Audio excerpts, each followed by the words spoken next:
Item on the agenda is public comment. I see we have someone. Please step up and identify yourself and Thank you, Mr. Get going. Chairman. I'm Grant Walker, 71 Philadelphia Street, precinct number 3.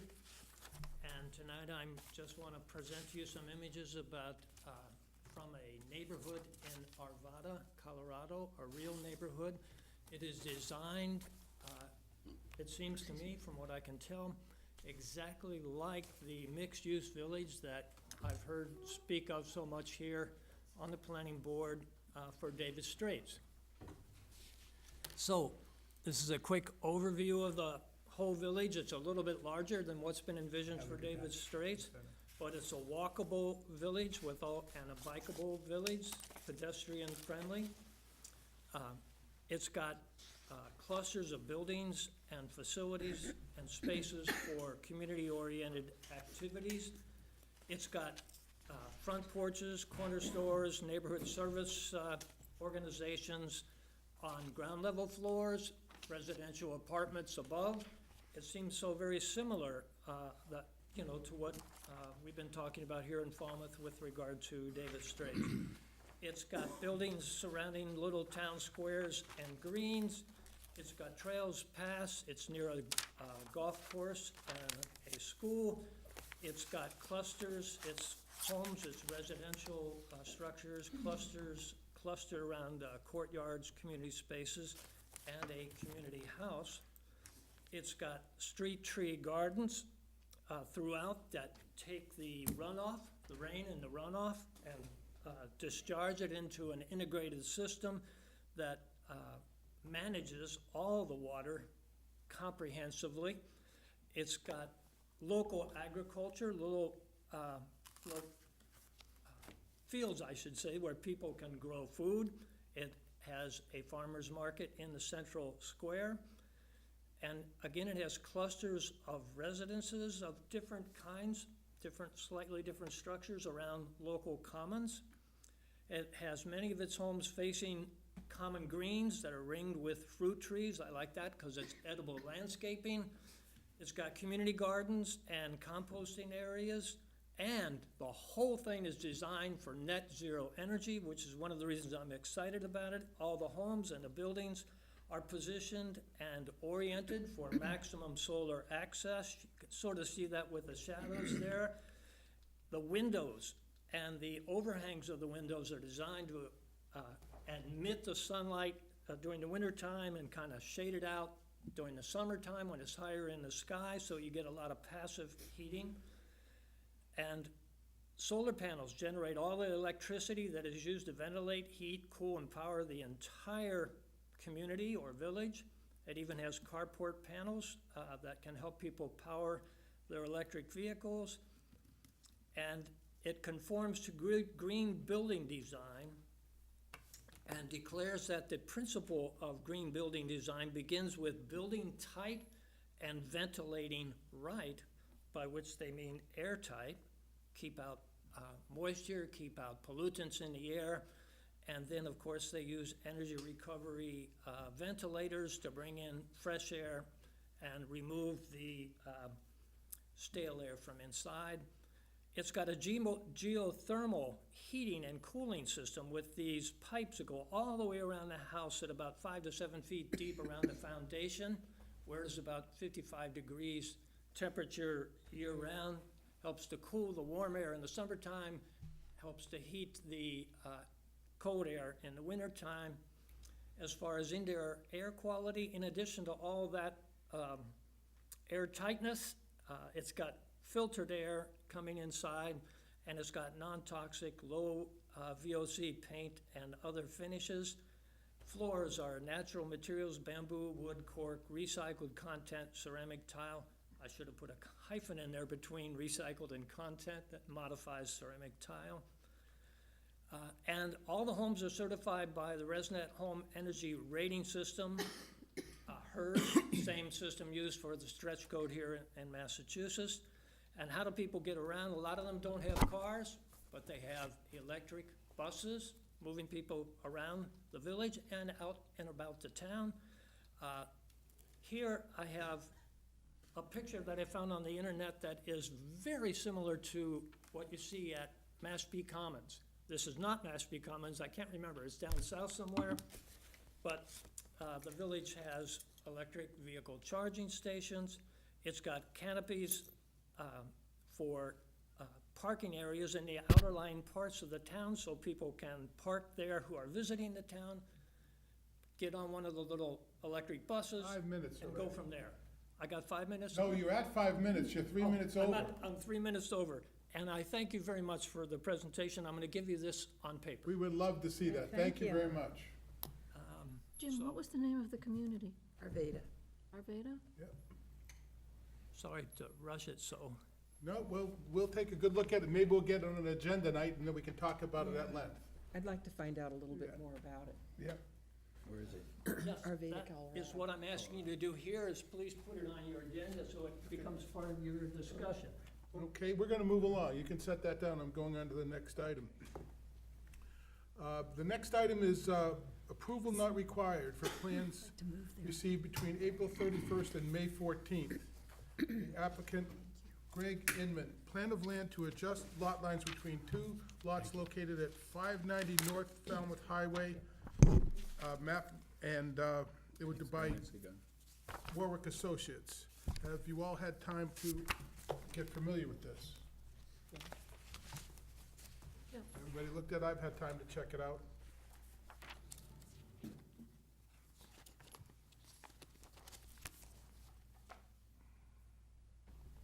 We have anyone here for the applicant? No? I spoke with the engineer and explained that it wasn't a particularly complex A&R plan, and I'd be happy to field any questions that the board might have. So are they basically breaking lot 1 into lot D and C, and they're just putting that division in there? Correct, so parcel 1C that you see in the plan is part of the larger lot. So they are splitting off that L-shaped parcel and connecting it to the existing lot. You will note that the zoning on that existing lot is in two different zoning districts, which doesn't really matter in the A&R. But essentially, they're taking conveying one parcel next door to the other. Both remain conforming lots. We've got the topo, there's adequate access to the buildable portion of the lot from the frontage. It's essentially, So 1C is being conveyed, is what, that's correct. okay.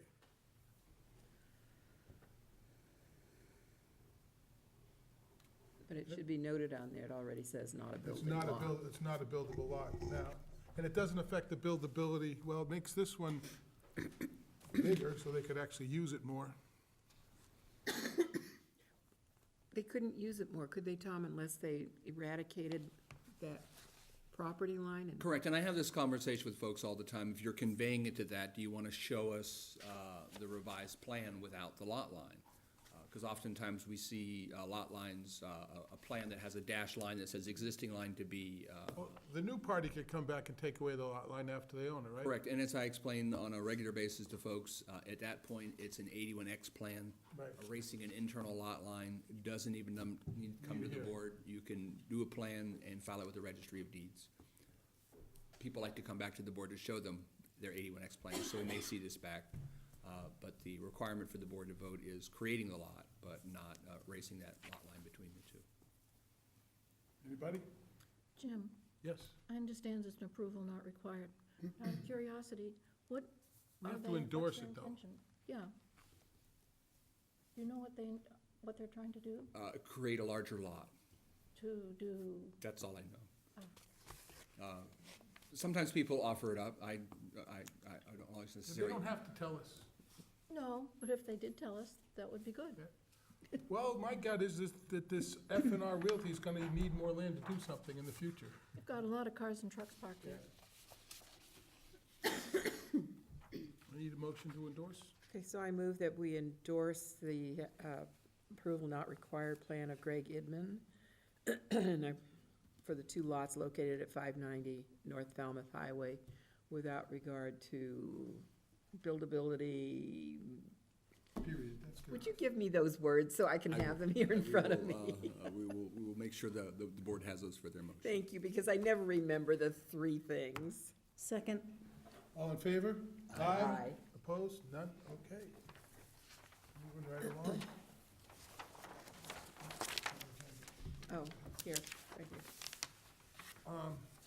Notices. Notices, yes, Paul, you have some. We've got to read that first. No, we're gonna, actually, Oh, we're this is gonna the put this- appropriate time to make the move. motion Okay.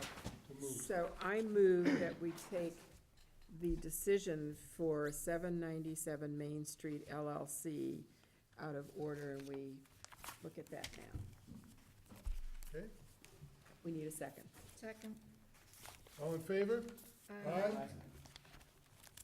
Opposed? Okay, you have to read the decision. All righty, if I may? Yep. The site plan, as you know, started off as, has modified quite a bit during the process. They started off with a large building they couldn't accommodate the parking for. They have since brought back a plan that shows easements that has shared parking. However, we haven't seen that shared parking agreement. We haven't seen the easements that essentially make the approval of this building with the parking possible. So They're while, coming back, right? so while we have a draft decision, I don't recommend We read. voting anything tonight until we have those agreements in hand and they're executed by both parties. So for the purposes of discussion, we can certainly look at the decision. Yeah, but we can table it until we see, Absolutely. yeah, I think we should just table it, because we want to see they've created a lot with these easements, that's the whole thing. Yeah, and I had a couple conversations with Hal Chuba, the engineer who's done such great work answering the board's questions and responding to your concerns and your comments. I got a call into him, I didn't hear back from him. He emailed last week, he said, we're working on those agreements. He expected to have them by today. I didn't hear from him today, so I expect that they are still in the midst of working through those. Okay. So I would move then that we table the 797 Main Street LLC decision until such time as we have the easements from the applicant. And hopefully that will be We by our next meeting. expect to see them on May 28th, or they will be giving us an additional extension. Second. All in favor? Aye. Opposed? None? Okay. We're sharing that agenda. You keep taking it over that side. Because you haven't found yours yet. I think you bet. Okay, so that brings up public discussion. Applicant, Valero Solar Systems Site Plan Review Application to construct 7,333 500 kilowatt large ground scale mounted solar array generating system on Blacksmith Shop Road and Locustfield Road. Who do we have for the applicant? Please step up and Notices. notices, okay, go ahead, Paul. Notices. A planning board notice was published on 4/26/19, and 25 abutters were notified by regular mail.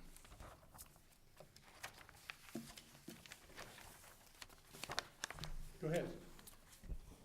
Good evening, Mr. Chairman and members of the Falmouth Planning Board. My name is David Albrecht with Borrego Solar Systems Incorporated. We're located at 55 Technology Drive in Lowell, Massachusetts.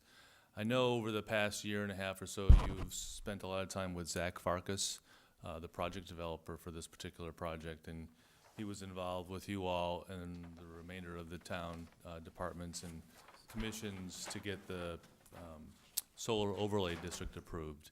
So thank you all for spending the time doing that. one technical question. I had passed on to Melinda our presentation, Presentation on- and I was just curious, how do I get that started? Look at the desk in front of you, can you see it there on the desktop?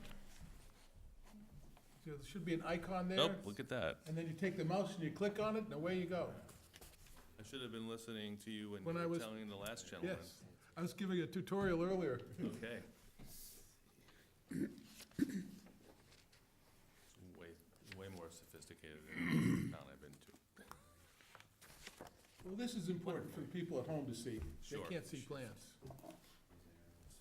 Go over and back. Thank you.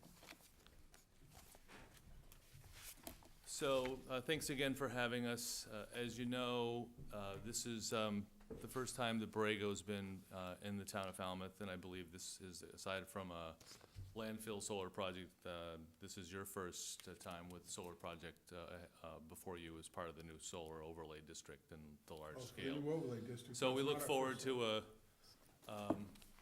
a nice back and forth, and we're looking forward to a successful project with the town. Well, let me start by just a little history. Of course, I just mentioned the first part of the history where the solar overlay district was approved back last November. And since then, we've been working internally. We've been working with our landowner, Chris Lynch, to develop a plan that's acceptable for both he and for us, meets all the requirements of the town and the new bylaw. Sort of parallel to all that is, as you know, on Cape Cod, the sort of the county-wide or the regional policy group is the Cape Cod Commission. So we spent a fair amount of time with our real estate attorneys. You probably know Eliza Cox. She's probably been before you, and I've known her for 30 years, along with Pat Butler, who passed away a long time ago. But we contracted with her to help us out with the Cape Cod Commission and seeing our way through that, because that's many times part of the process. We found that after a number of meetings with Jonathan Eidman, the Chief Regulatory Officer, and other members of the staff there, that this particular project actually is not considered a change of use by the Cape Cod Commission based on what's currently there. So part of the record that was in the submission to you all is a letter, is a jurisdictional determination from Jonathan Eidman stating just that they're not gonna be reviewing the project, that all review will be as part of this board in this town, that they deemed it not a change of use. So that's a little bit more of the history since November 18th. So what I'd like to do now is just kind of go through the plans, talk a little bit about your bylaw. I'll take bits and pieces of it and how we meet the requirements. And feel free to ask questions at any time. So as you mentioned, it's a I'll call it a 7.3 megawatt DC ground-mounted solar system, so it meets the requirements of a large-scale ground-mounted facility, according to your bylaw. So we have our title sheet here. This is stamped and signed, and I think that one of the questions that the town planning department had was they didn't have a copy of the stamped version of this. The original version I had forwarded as part of the submission was not stamped, figuring that we would be talking back and forth, and that the final could be and would be signed and sealed by me. So we have two parcels. Their addresses are 0 Blacksmith Shop Road, and that's, oops, The pointer won't point. oh, it doesn't point. No, Okay. it's got a laser and won't point on the television screen, but you can use the mouse cursor to point. Okay, thank you. So, the larger parcel, from here down to here, that's 0 Blacksmith Shop Road, that's parcel number 22029.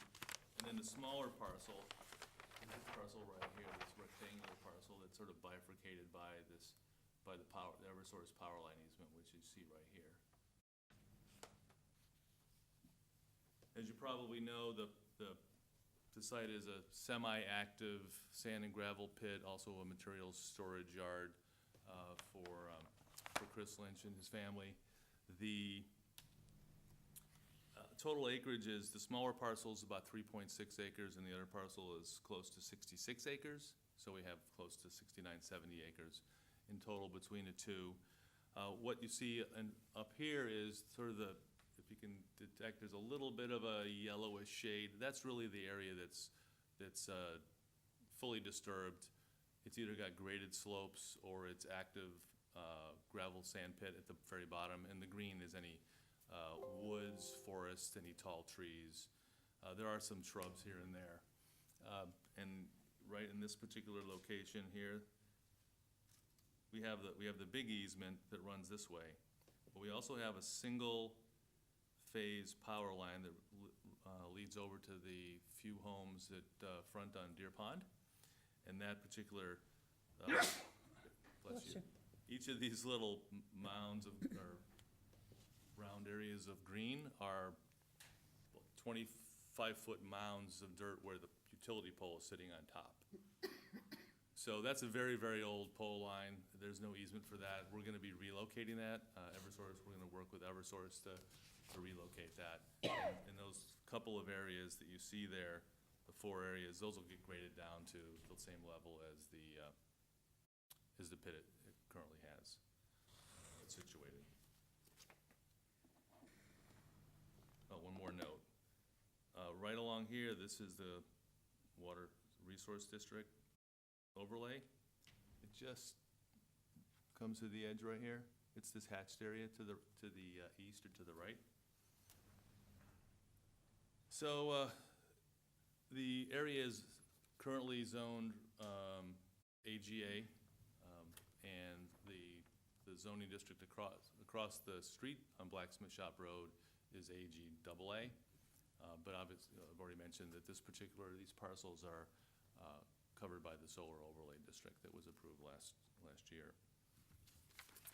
So a couple, Just, and there's no topsoils left, right? There's no agricultural soil left on the site. correct, there's none. Okay. There's none. There's some, I think some topsoil still associated with the tops of those mounds, but Right, those 3. virtually nothing. Virtually nothing. What I can do is, I also have, this is an aerial of the site, and I don't know if you can see very well, but these lines right here, kind of, it's a polygon. There's one there and there's one there. That's the fence. That's the proposed fence for each of the 2 arrays. They're 2 separate arrays that make up the one system. Clearly because we have a 250-foot wide electric easement going right through the middle of the site. So access to the site, I know we're gonna talk about that a little bit. Here's Blacksmith Shop Road and Lotus Field is this paved driveway coming down here, and it comes down, and it sort of ends right in the middle of the easement. And we're working with Eversource right now with regards to a license agreement to memorialize what Lynch has been doing for a very, very long time. We believe that this driveway, this access may have been around as long ago as 45 or 50 years ago in that location. So he had never memorialized a license agreement with the utility. So we're doing that as part of our project, and anything that we incorporate in the easement, we're clearly gonna be crossing it. We need to have an agreement with the utility, not only to interconnect, but also to back and forth across their easement. You So need an here's- easement with the town too, right? We can talk about that, yes. Yeah. So here's Deer Pond. If I just real quickly, north is always straight up on all the sheets. So now a couple of, so here's our tree clearing plan. One of the requirements in your solar overlay district is no more than 2 acres of trees can be cleared as part of any one solar project. We're about a half an acre of clearing, and that's really these areas right here that, again, they're on top of those mounds. There's trees there. The other hatched areas you see here are really just small shrubs, you know, maybe they're 10 or 12 feet tall, and those will just be cut down so they don't grow up really, really tall and block and create any shade. There's no clearing along the current road. It's a 15 to 18-foot paved road. and there's no clearing to be done as part of our point of interconnection, which I'll show you where that is in a minute. So this is just an index plan that shows where we've blown up each of the two arrays, or the north array and the south array. So here's the north array, and we have Blacksmith Shop Road to the upper left, and this is really, and this will describe both this half of it and the other half. This area here, the red is the chain link fence. We have a 7-foot tall chain link fence, no barbed wire. We have an access gate in this location, right here. And what we do is we come off of Blacksmith Shop Road, we come down the paved drive, we come down this slope here, and we're creating, you can see here, we're creating a gravel road that leads from the end of the pavement that's inside the easement to go both to the north, to the, we'll call it the north array, and then to the south, which we call the south array. The blue is the modules and the racking. The plans that you see that are with the submission include our standard racking structure, which is called TerraSmart, which is 4 augured screws. They're about 6.5 feet long. They get drilled into the ground, and then we basically, for those of you who remember, it's like an erector set. You put short legs in the front, you put long legs in the back, and a couple of long beams, and then it's purlins or rafters, whatever you like to call them, and then we attach the modules to that. That's our standard. Now we're in a sandy situation here. We haven't completed a geotechnical investigation to see if maybe piles are a better option than screws. It all has to do with the structural stability of the soil to control, to handle the structure itself, snow loads, which aren't so great down here, and wind loads. So we have yet to do that, but it'll be, our standard is the auger screws. We may be, we'd like some flexibility in case we need to put in piles instead. Which instead of having 4 augered screws, you have instead of 4 screws, you have 2 piles per, and it'd be per what we would call here a rack, but it's continuous, just one long rack. So these are about 9 to 9.5 feet tall on the high side, and about 3 feet tall on the low side, or the leading edge. They're situated in landscape, so they're on each. This is a module. They're all lined up like that versus in portrait. We have an equipment pad right here, and that basically you'll have a transformer, a data. Where is that again? I couldn't see. Oh, I'm sorry. Right here. Right there, okay. We have a data acquisition system, a transformer. Typically we have a weather station, and those all sit on concrete pads. So the only impervious surface on the project is really the concrete pads, and How far away is that from the nearest residence? Oh, that is quite a ways away. Let's see, on this particular plan, here's the 100-foot setback. You see the dashed line. So if this is 100 feet from the pink to here, it's probably 200 and some odd feet from the property line. So we're on the order of probably a football field or 2 from the nearest residence, which in this case, the nearest residence would be off of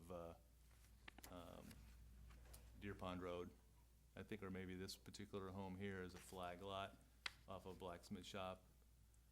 This is quite a ways. So we've shown on here another access off the existing access. And the purpose of that is we're just not sure how quickly Eversource is going to allow us to license the access to build the project. So we've created a sort of an alternate access that comes down this way. So we could at least start construction. We could start to create a laydown area and stockpile material, construction materials to start building the project. There's we have some faith in the utilities that they'll turn things around quick enough, but sometimes they have a difficult time. They're short-staffed, so we thought it was wise to put in an alternate access and know that it could actually be constructed. All the conduits and cabling are all underground within the system. They come to the equipment area. They have to remain underground because they're gonna come into the easement. The utility is not gonna want more poles. And what it does is it comes up the road, it comes over to here, and then there's a series of poles right in this location, and then the interconnection point. And there's no other upgrades required, because we have 3-phase right at that point. So we're connecting it's an ideal location. We have 3-phase because of the overhead lines, and it's right there. There's a pole already there for us. So this particular plan doesn't show any tree clearing. I think I already showed you previously that there was some, and that's gonna be the south side. This is a much larger part of the array. It's a much larger part of the overall parcel. And we have Harriet Road here, and this is Capricorn Circle, I think, right down here. And then we have Deer Pond over here. This is an inset, which I'll talk to you about in a minute. This is exactly the same, the modules, the racking, the fence is 7 foot tall. We're likely gonna raise it up 4 to 6 inches, so it'll be a little taller, just so smaller mammals can go back and forth through the system. And this is the equipment area for this, this is the major equipment area. This is all, it's all the same kind of equipment I mentioned before, except this has 2 energy storage containers or batteries. And this is a blow up down here of that, this area up here is blown up. So we have 2 storage containers. They're concrete. They're about 160,000 pounds each when they're fully loaded with batteries. The batteries are lithium-ion batteries. They're solid. They're not liquid. And then we also have the inverters that are associated with those because they have to invert the electricity as well. And then we have the 2 central inverters for the entire project. They're located in this area too. So those are all, I think the energy storage containers are on the order of about 12 feet tall, 12 feet wide, and about 53 feet long. And they sit on a concrete foundation. You have a question, Pam? Yes. What's the distance to the closest resident from your array? This one is, there is a dimension, right here, off of Capricorn Circle, so I believe this is a shed, right down here. And it's 200, if I can read this, 201 feet away from here to the edge of the array. There is, as you can imagine, there's varying distances and differences in elevation between sort of the rim of the pit and the bottom of the pit. In this particular area, I believe, I did calculate that, the distance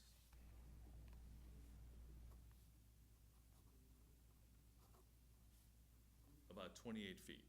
So the elevation at this particular home here to the bottom of this, they're about 28 feet different in elevation.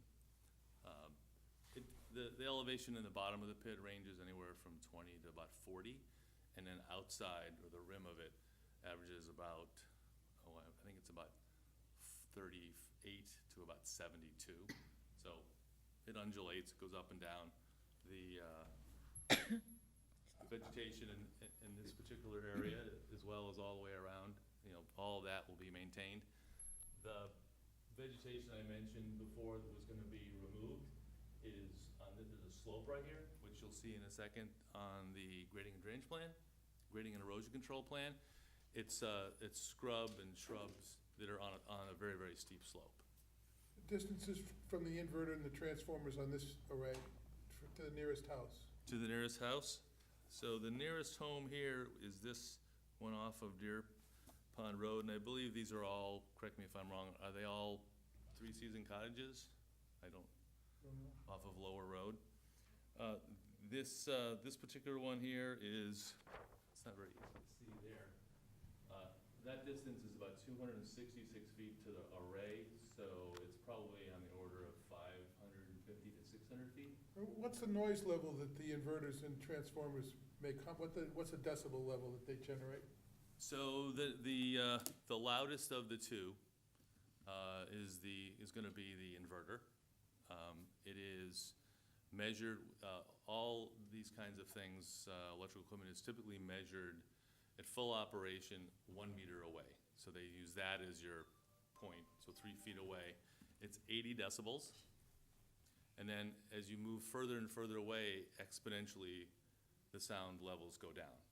So in physics, it's called the inverse square law.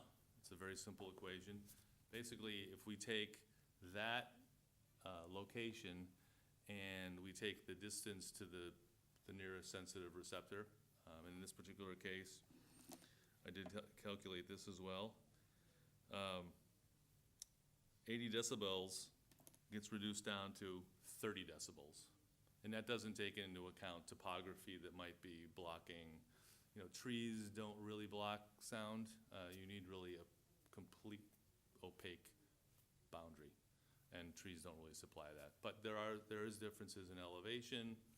There is obviously all of the arrays that are in between, so they block the sound as well. But if it's just from here to there, you can see one, you can see the other. It goes The arrays don't make any sound at all, right? the arrays make no sound at All all. the sound comes from the transformers and Comes from the inverters. The transformers are lower, they're about 60 decibels, so the inverters are the highest. And they run when the sun, they don't run at night. they don't run at night. So when it's sunny, they run.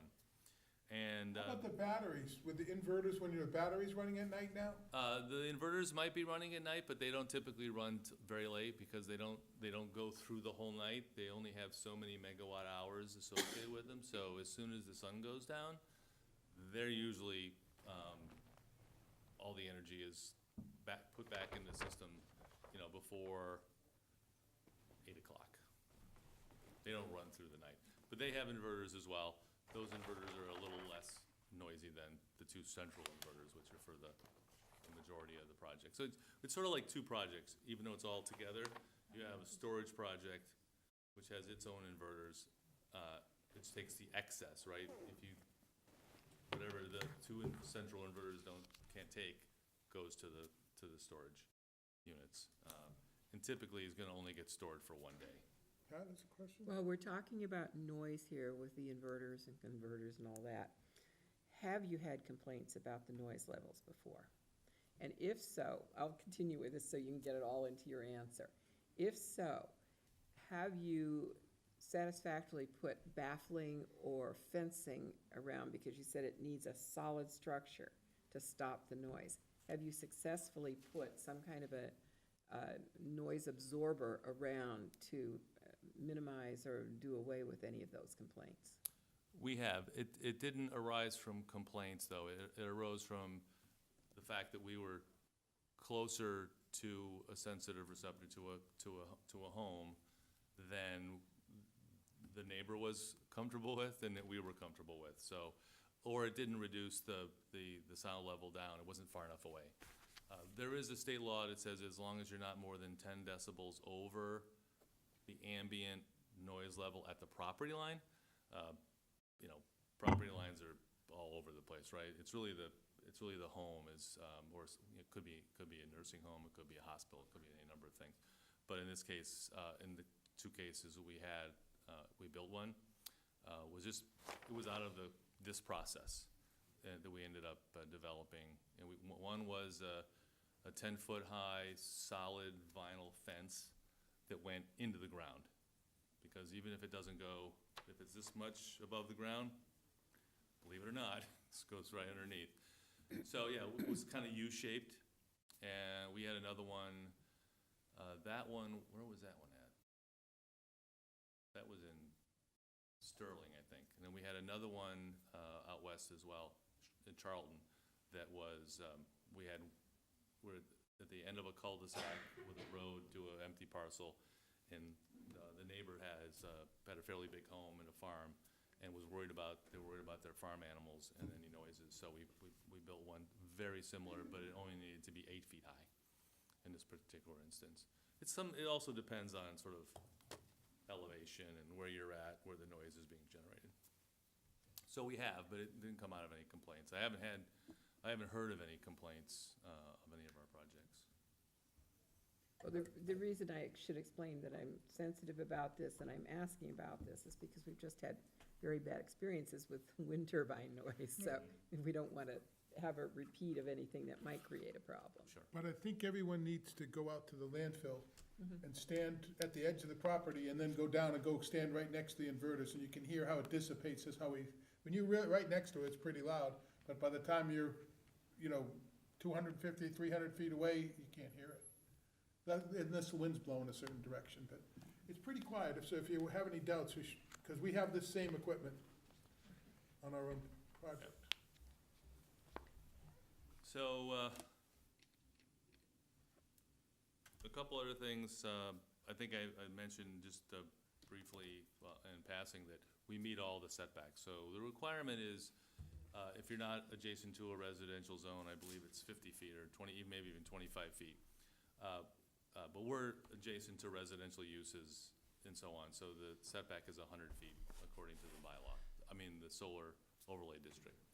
And we meet or exceed those.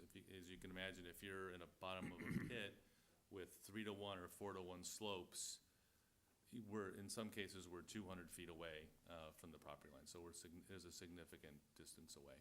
And that's really due because we're in a hole. I think one of the other requirements was we needed to talk a little bit about lighting. And we're obviously not lighting the solar system. We don't generate anything by doing that, but we do have safety lights at each of the equipment areas. So we have 2 of those. They're 9 foot tall and they're motion activated. They have a cutoff fixture. I think that's one of the requirements of the bylaw. So it doesn't go up in the sky, it only aims It only down. goes down and it's motion activated. So really, somebody needs to be there It comes on. maintaining it at night, which we don't really do. We operate and maintain about 1 gigawatt now of systems around the country. And we just don't want to be there in the Working middle of the night. night, because you really, Can't with see. one light over that whole, this whole area, one light's not gonna shine Right. enough. So, if they're there at night, I've been told that they turn the light off and they put headlamps on, because then they can see, right in front of them. It's much, much easier. A couple other things, signage. There's a full sign package as part of our building permit application, which are all signs that are required by the National Electric Code. They range from, a sign that's about this size, that's every 200 feet along the fence, the perimeter of the fence. And then there's a bunch of little signs that go on each of the pieces of equipment that say what it's rated, danger, danger, those kinds of things. But I think the most important one for the town and your emergency management personnel is the one that's on the front gate. And the front gate has, basically it has a picture of the site, and it's engraved in laminate. It's red, and it's red with the white engraved. And it has also another sign that has who do you contact 24/7. It's got, obviously, there's gonna be a company that we're gonna build this for. We don't know who that is yet. And it'll have their name, their number. And if we're doing the operations and maintenance on this particular project, we'll have our name and phone number on there as well. We have a 24/7 operations and maintenance facility in our Lowell office. It's a fishbowl with lots of screens and everything, so we're watching these things every minute of every day. I got a question, you said a company, Lawrence Lynch owns it, who's this third party? You're the developer, who's the third party? Correct. Borrego has entered into an agreement with Lynch to lease the property. And what we do is, once we go through all the permitting and all the other entitlements that we need to be able to build this, we put it on the market to venture capital companies, solar renewable energy companies who want to hold this as an asset. There's dozens of them out there that we work with. And so we'll enter an agreement with them So Borrego is, as I was told 7 years ago when I started, is I'm from a consulting background for a very long time.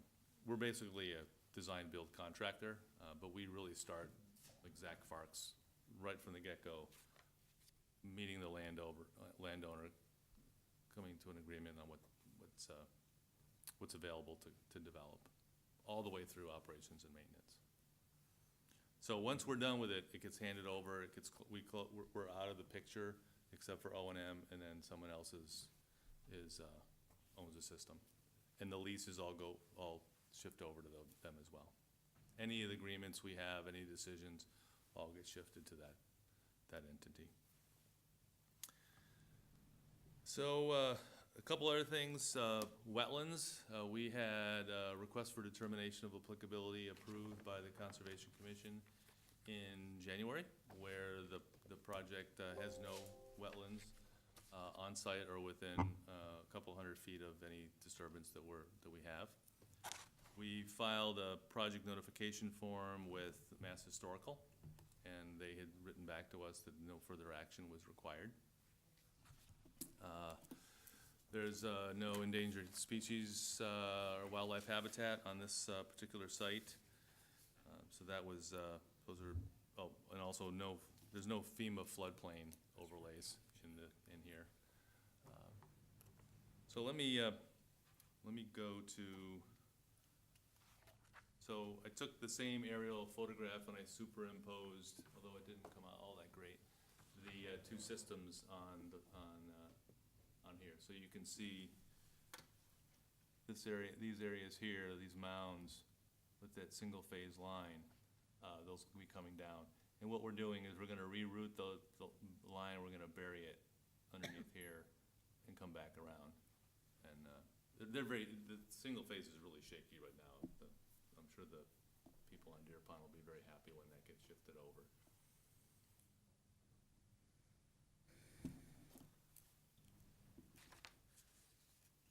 So a couple other things, and then I'll open it up to questions. We have, as far as erosion controls, we're inside of a pit. There's not a lot to have to do with erosion, but we will protect the town roads with some kind of a tracking pad before we exit onto Blacksmith Shop Road. And that'll be, once we're complete, we'll remove that when we're all completed. The point of interconnection I mentioned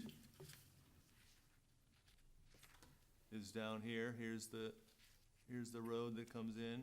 It's the break in the trees right here. The point of interconnection's right here. And this is the grading and drainage plan, the grading and erosion control plan. So the bottom of if you've driven down the road and you've looked at this, or you can kind of tell from the aerial, there's lots of mounds, there's lots of stockpile material. It's not conducive right now to putting a solar project in place. The solar system does not have to be on absolutely flat land. It can go up and down. So we're proposing to grade the site so it's much easier to construct, and the production, energy production is much better as well. So that's the north array and the south array. So you can kind of see where we're cleaning up some slopes around the outside that are kind of messy right now, and then just sort of, these are all the contours. These are, I believe, 2-foot contours that come across here, so there's quite a bit of fall across the project. Last but not least, drainage. I spoke with the town engineer this morning. We did not realize that there was a separate calculation that the town requires with regards to being able to store water for a 25-year, 1-hour storm of 2.5 inches. So we took care of those calculations this morning and submitted that both to Tom Bott, the planning board, and to Scott. You're not having any water leave your site though, right? We're not. We're not. You're no. worried about the water coming in. Right, yeah, so, but he had a good point, and we actually looked at this pretty hard. You can't see it very clearly, but right in this location and in this location, we have created small ponds. And there's a couple actually on the north array too, and the purpose of that is, right now, the bottom of this pit is loose. The sand is loose, water infiltrates, it's a wonderful thing, you know, it doesn't pond up, too much. We've had some experiences recently with other sand and gravel pits, where once you take sand and you compact it, to be able to put in the augered screws, or I think in each case, those are augered screws. By the time you compact it to 95 to 98%, it basically becomes pavement. So it doesn't accept the water and it runs off. So we took that into account in our calculations, you know, in our calculations, and basically came up with the fact that we didn't want this water ponding anywhere it wanted to, which is low points. We wanted to create separate low points so we could tell the water where to go, so we didn't have this random water. So that's why we have these particular ponds. And we have one here, and we have one here, and we have one here. And they're on an order of 4 feet deep, not much, but we want the water to go there, not to just pond throughout the entire system. We have no problem with water being underneath the arrays and being ponded. That's not a problem. There's nothing electrical that's there. The concern is where the equipment pads are. They need to be up above, and they are. They're significantly above any, even a 100-year storm, if this whole site was frozen, does not reach that level. So, I have a handout here, which I think you've seen this before. Zach, I think he'd shared this with you, and this is fun reading. It's kind of what you all probably know. It's the history. I went through some of it, but it goes in actually almost every meeting Zach had with you and the Board of Selectmen over the past year and a half, so. I wasn't planning on reading this out loud. No, all set. But, you know, it tells you a little bit about Lynn, I'm sure you know about it, a little bit about us.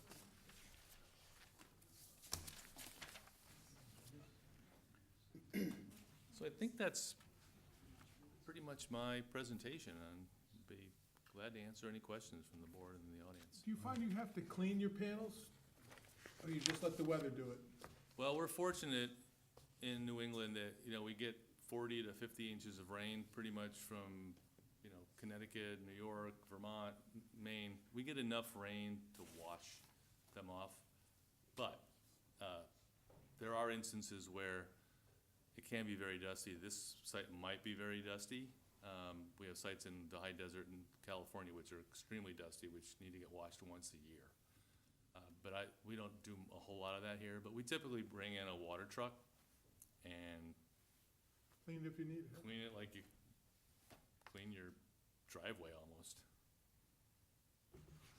I get a lot of calls. I worked on the landfill site, and I get a lot of people calling up trying to sell us chemicals to put on the dishes to keep them clean, but we don't need to do anything. They stay pretty Right. clean by themselves. Especially up Yeah. high like Right that. up high, it's, yeah. so- And we have grass underneath ours, not sand, so, but we have sand pits nearby. We're worried about it. But we're also producing 30% more than was guaranteed. Well, congratulations. Working really well. This weather here on Cape Cod has the right temperature band for solar. It's a little cooler, and they actually produce more energy here than they do either north or south. It's a good little strip we got. Anybody else on the board have any questions? Paul? Mr. Albrecht, I had a couple of questions. I think you addressed most of them, but bear with me. Site restoration, you mentioned grading. Is that part of site restoration before you begin your process? Yes, before we put any screws in the ground, we'll make sure the access is appropriate, and then what we'll do is we'll start grading the site. And then what that includes, Chairman mentioned grass underneath the ones you have on your landfill, which is appropriate. Here, what we want to do is we want to leave it as sand, because as soon as you put topsoil down and grass, it actually sort of, as I mentioned before, it kind of, you know, once you're creating concrete almost when you compact the sand, if you put something else on top of that, it'll supposedly have even more runoff. But what we are doing is any of these slopes that you see here, those will all be hydroseeded, straw mulched, and then have jute mat on top of those so that all of those don't erode over time. That's pretty typical. And we have seed mixes that work in very low organics in the soil.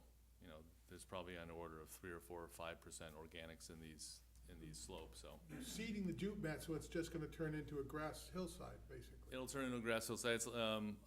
It's a switchgrass, and, you know, depending on the time of the year, we might throw in winter rye, so it grabs hold through the winter, and then that typically dies off, and then the seed that you really want, the switchgrass and nurse grass and a couple other things will grab hold. Another question, you sort of addressed this with those ponding areas that I hadn't seen before, and maybe what you submitted today would address these with stormwater runoff. But you're putting a lot more impervious surfaces here, which are gonna increase, not necessarily runoff, but the rate of runoff. Are you addressing that in erosion control as well? So you're referring to the modules themselves because, you know, they are impervious, water does not go through them. But the catch basins, basically. Well, they don't catch anything, they just, because they're at a 25-degree slope, everything runs off of them onto the ground, and then that, you know, the rate of runoff doesn't increase. The volume of water doesn't increase, it just drips it in a different place, right? Instead of the whole, like this whole room, if it were raining, it would all see an equivalent, you know, every square foot would see the same amount of rainfall. Underneath the racks, there's a space of about an inch between every single panel and the next panel over, and then each rack is about 6 inches apart from the next rack. So water, yeah, a lot of it comes down to the bottom edge, but it also drips through every single 1-inch space in every single, between every single module. Thank you. Jim, Yes, Shelley? I wonder, how long does this equipment last? It's typically warranted for 30 or more years. And what happens then? What happens then? Yeah. Well, right now, we have a lease agreement with Lawrence Lynch, I believe, and Zach, next time we meet, certainly has this down pat. I believe it's 30 years with a couple of extensions, and I don't know how long those are. So what happens is, let's say 10 years from now, they can put more wattage in the same area, you know, the same size module that exists now. That physics doesn't really live right now. In order to get more wattage per panel, you need to make the panel bigger. And this racking is designed for this panel. So aside from that, and the fact that we have an interconnection services agreement for only X amount of kilowatts, we can't add more to it. I could see 10 years from now that they figured out how to revise the racking, the top part of the racking, where you could pull out 375 watt modules is what we have now, and put in a 450 or 500 watt module, but you'd have to put in fewer of them to get the same overall wattage. Because without getting permission from the utility to add more energy into the distribution system, you're stuck with 7.330. Do you have your Megawatts. interconnection agreement with the utility? Do you have that in hand? Yes. Yes, we do. Could we go back a minute, though? Yeah, you could upgrade the technology, I suppose, if you figured out how to do it. But at some point, you might not want it there. You're going to be leaving. You're just going to do operations and maintenance under contract. Who's responsible for either removing them or taking care of them after they're no longer useful? Well, there's two answers to that. They sort of run in parallel. One is the lease agreement with the landowner, with all of our landowners, is that at a point in time, and there's a whole slew of those, we are required by that lease agreement to completely decommission the system, remove everything, remove the fencing and the racks and the modules and the concrete pads and the conduit and even the gravel road, remove all of it. So that's, the landowner is protected in the lease. I guess I won't say it's the town, but the town is protected, I guess, from having a decrepit structure, kind of like a home, although homes don't have bonds on them. You have a decommissioning bond requirement in the solar bylaw, the solar overlay district bylaw, that we need to cover 125% of the cost to remove the system, and then we give you some kind of surety bond to do that at such time that if you have to take it over, God forbid, but if something happens with the owner of the system and the landowner, and that you have a way of saying, okay, we're gonna take it apart, and we're gonna remove it, we're gonna recycle the materials, whatever the case may be. In our package, we do have a decommissioning estimate for this system, and I believe I think the requirement is 125% of the removal cost. We like, and maybe this will require a waiver from this board, but we like to look at that as a 2% escalator per year. So we figure out what it's gonna cost to remove it now, and then 2% every year. It actually adds up like on this particular project, about $40,000 or $50,000 more than 125% of the current cost to remove it. But isn't it more likely, like 15 years from now, when these panels are a little bit older, that there'll be more efficient ones that'll come on and you'll just upgrade it and they'll keep extending the life on 50, 75 years? I would love that for my That is the kids and original my plan, right? grandkids. Is that- It would just get smaller, right? Right, it gets smaller It would because your get the- interconnection agreement Yeah, is you'd stuck have with empty that. racks at one end, kind of a thing, because since I started 7 years ago, we were using 225 watt modules, and now we're using 400 watt modules. They're physically bigger. They went from 60 cells, which are the little squares in each one, to 72 cells, and now they're talking about 96 cell modules, so they've gotten even bigger. They're getting so big that one person can't hold one. And that's sort of an important thing, right? When you're labor, all of a sudden you need twice as many people to install the modules.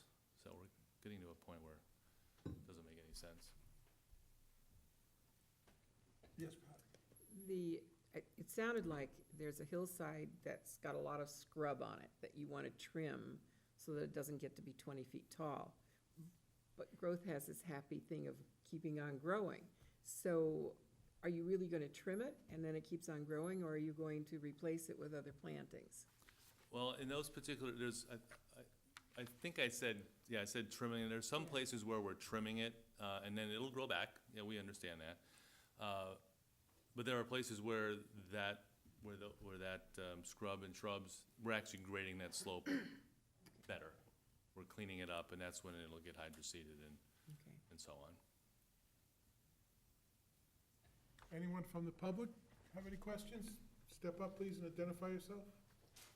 Hi, I'm Thomas. Come to the mic, so everyone hears you at home. I'll get out of your way. Geez, I didn't know I was gonna take over, I just have a quick question. No, but everyone has to come up to the mic, because Okay. they can't hear you at home. That's Hi, the I'm rule. Thomas Kelleher, 649 Locust Field Road. And my question is, I actually have a couple of them. On these slopes, are you going to reclaim all of them, or are the ones that are already been reclaimed, are they just gonna stay the way that they are? Or are you gonna reclaim them and plant new vegetation on all of the existing slope areas? Not all of them.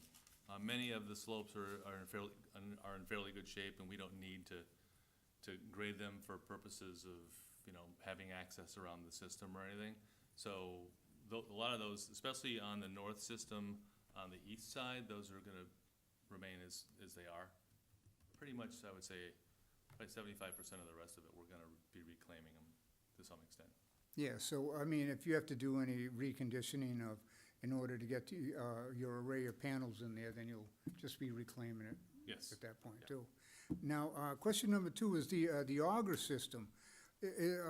Big screw-like augers go in, do you cement those, or are those just screwed into the soil? That's a really good question. There's no concrete. They're just literally just, it's a screw. It's a big screw. About 8 inches in diameter, and the center of it's 2.5 inches, and it just, drill rig comes in. All right. And what if you have to go to pilings? Are you gonna be driving those? Those will be driven with a vibratory pile. Do you have any of the soil results back yet on which way you're gonna go with that? No, we typically don't release the geotechnical consultant until after we receive our permits. Okay, good, thank you. Anyone else? Good, Grant?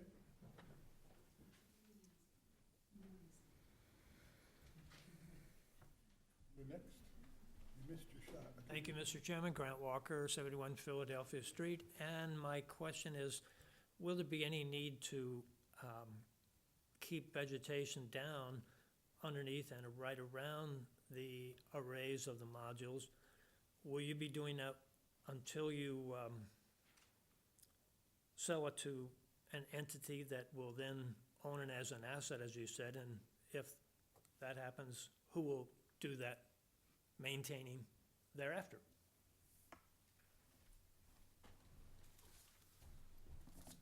Mr. Chairman, the operations and maintenance of a solar system such as this includes lots of things. So the system owner that we'll build this for will ask us to contract with them for a certain number of things. If this were similar to the landfill and it had grass, there'd obviously be a landscaper who would be hired, a local landscaper who would come in and mow it 2 or 3 times a year. That's not so much the situation here. This is gonna be left as sand. However, someone will come in once a year and do an overall system review. They'll look at the road, is it in good condition? They'll look at the fence, is it in good condition? Are there any cracks in the concrete pads? Sort of a very general thing. They'll be looking at any woody growth. The concern here would be not weeds and grass, because that's fine. It's when something is left for such a long time, let's say 5, 10 years from now, something woody might grow and could, underneath the panels, tends to grow very, very well. So we just don't want anything coming up underneath and somehow affecting the panel itself or creating shade, internal to the fenced area. So there's that, but then they also have, from electrical and production value, there are electricians, typically, local, regional electricians that will be hired on contract to respond to anything. If one panel goes out, we know about it. We know about it. If an inverter goes out, we clearly know about that. So all this stuff is, we can send somebody out, and we have a requirement to do so in the contract, the O&M contract, to do certain things in a certain period of time. Because, you don't want to close your retail store and not make any money. It's no different with solar. If it's sunny out, you want to be producing electricity and making money. And so, it's typically within 5 to 7 days we're required to come out and replace things like modules. If it's something more major than that, where maybe half the system needs to be shut down, we're out there like in 24 hours. John, you had a question? Yes, thank you. Regarding the ponding, are those ponds going to stay filled with water, or will they drain into the soil? Our hope is that they will drain into the soil. That's a portion of the project where we're not going to be compacting the soil. The only places we're compacting it is under the roads and under the panels, sort of the fenced area. Wherever the ponds are shown, that will remain undisturbed or decompacted, I guess, for lack of a better term. So they won't have a liner or, There'll be no liner. No, it'll be allowed to infiltrate. and what protection are you going to have so that children don't get in there and have an accident of some sort?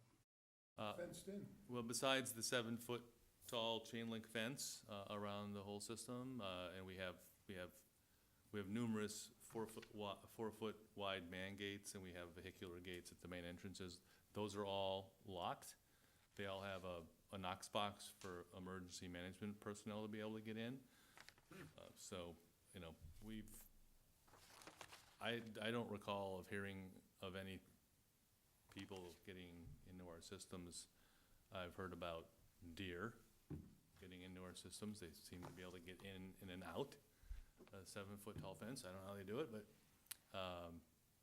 we haven't heard about people. That's why we, as I mentioned, we keep the fence, 4 to 6 inches above grade, and that's for small mammals, that doesn't include people.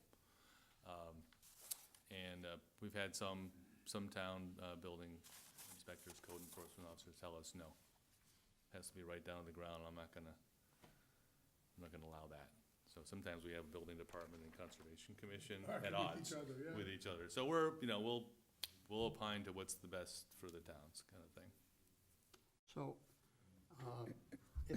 if this project gets a positive decision from this board, the only concern that I have is that there's multiple players involved here. You have a landowner, you have a developer, you're gonna have an investor, you're gonna have Eversource purchasing the electricity, Eversource can get purchased, things can happen. I wanna make sure that if this gets a positive decision, that we have as many safeguards in place as possible for the foreseeable what-ifs that can happen, that can go wrong.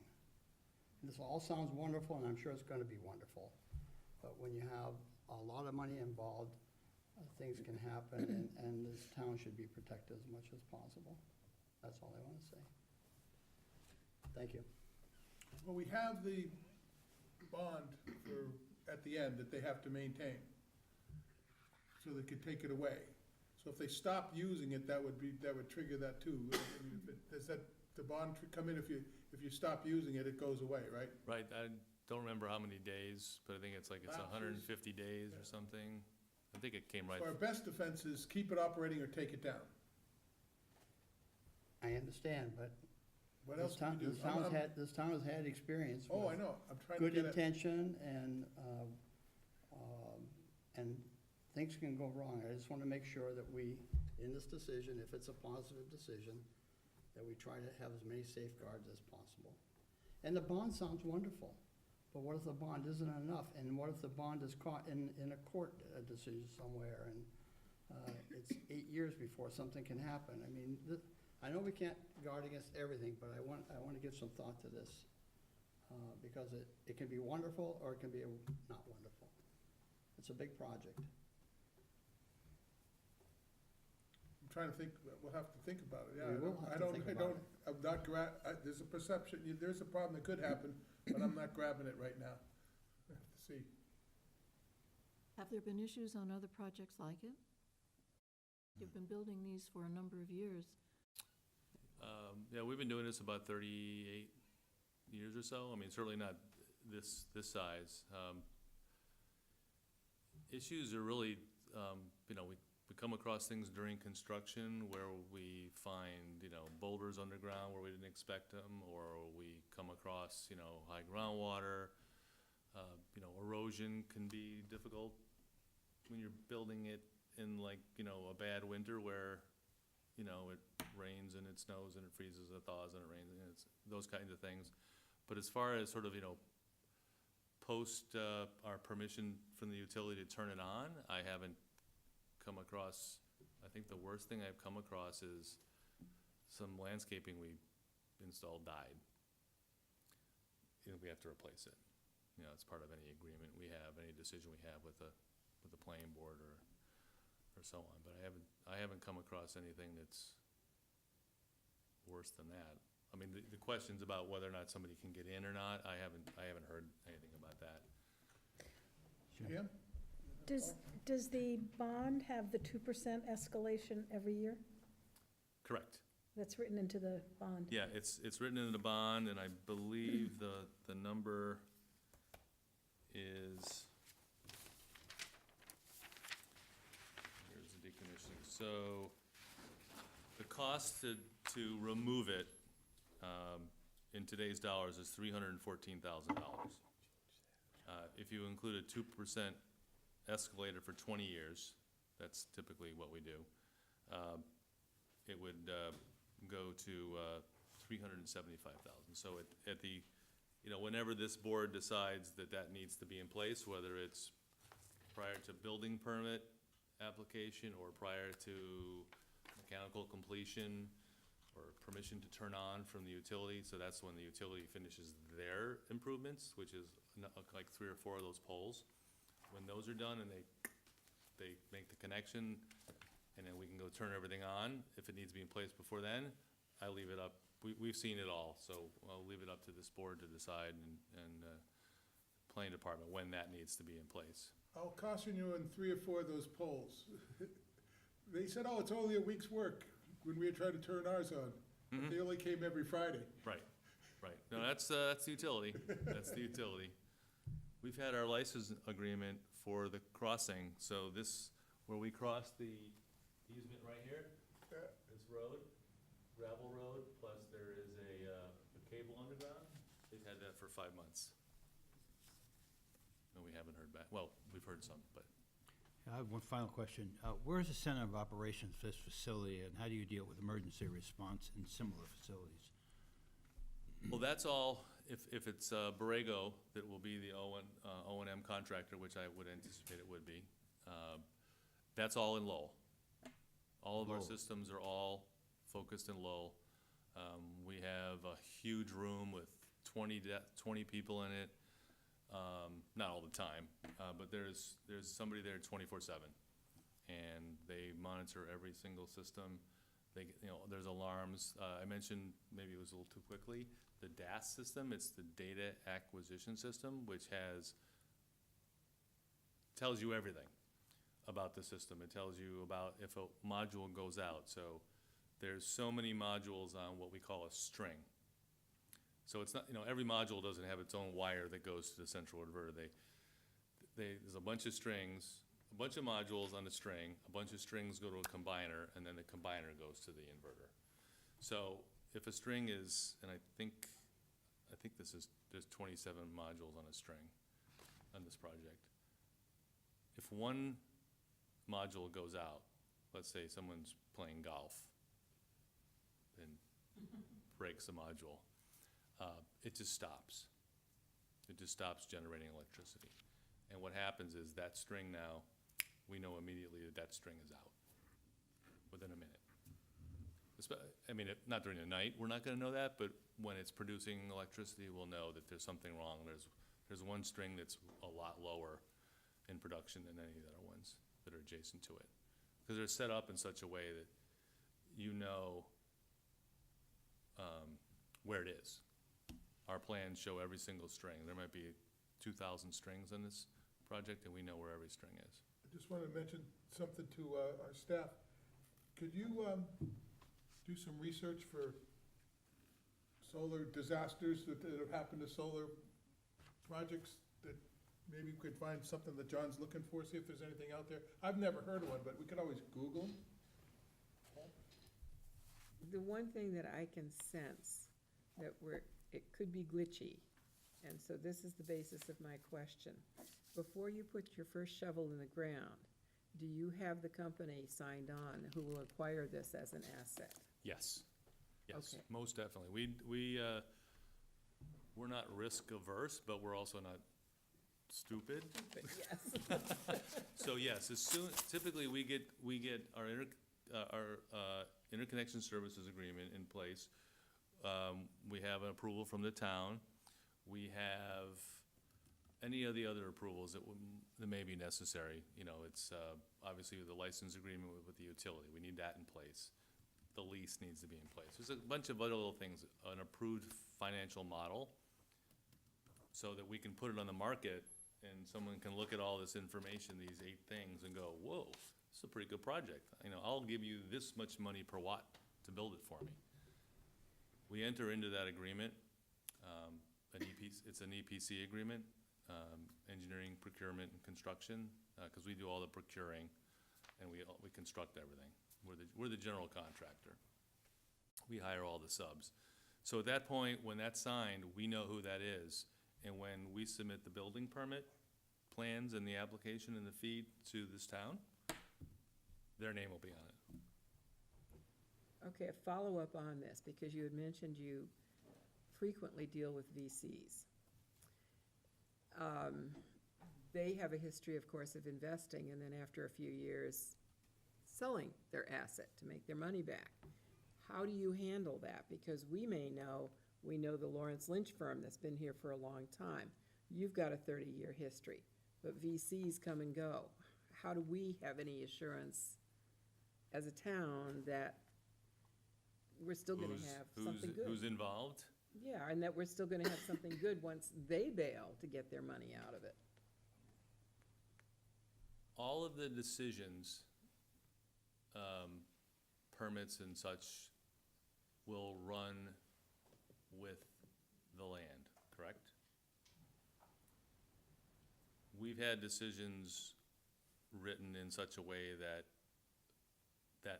information has to come from whoever's purchased the property, right? So if your decision says, in the event that the project changes hands, changes ownership, that in so many days, they need to provide you with that information.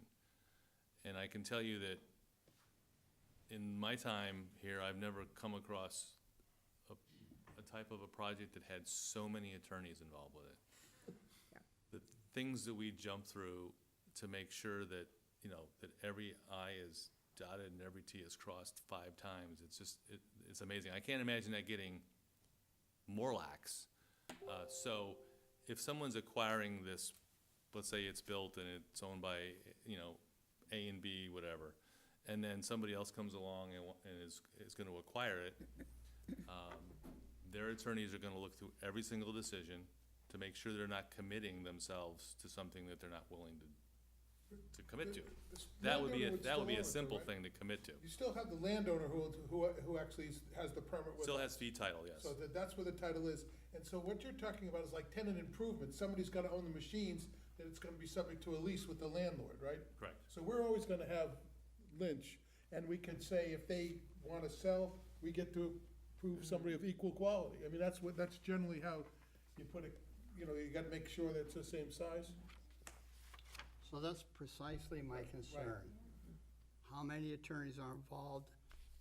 None of those attorneys have the town of Falmouth in mind. They're there to protect someone else's interest. And our job is to protect this town's interest. And I want to know who's going to be responsible when. That has to be in this decision. And even if it's in the decision, it doesn't mean it'll be enforceable, because companies go bankrupt, companies get bought out, companies go bankrupt just to make money. I know. And so, I don't need to make a lecture, but I want to make sure that this town is protected as much as possible in the decision. How does the town deal with that with regards to, let's say, retail or commercial or industrial space if it's changed hands? That's because it's on tax rolls, right? Yeah. We don't have any restrictions on it. They can buy and sell property anytime they want. Well, one of the things that I had as a financial thing, and I believe it's in Zach's project overview, is I know you guys entered into a pilot for your other project, your payment in lieu of taxes. So this is very similar. We expect that we're gonna be doing something similar here. That would be, I mean, if someone else takes this over, they're gonna be the ones responsible for paying that. I don't know how much it is. I mean, it's $130,000 a year. That's gotta come from somebody. So that's another sort of requirement of a project like this.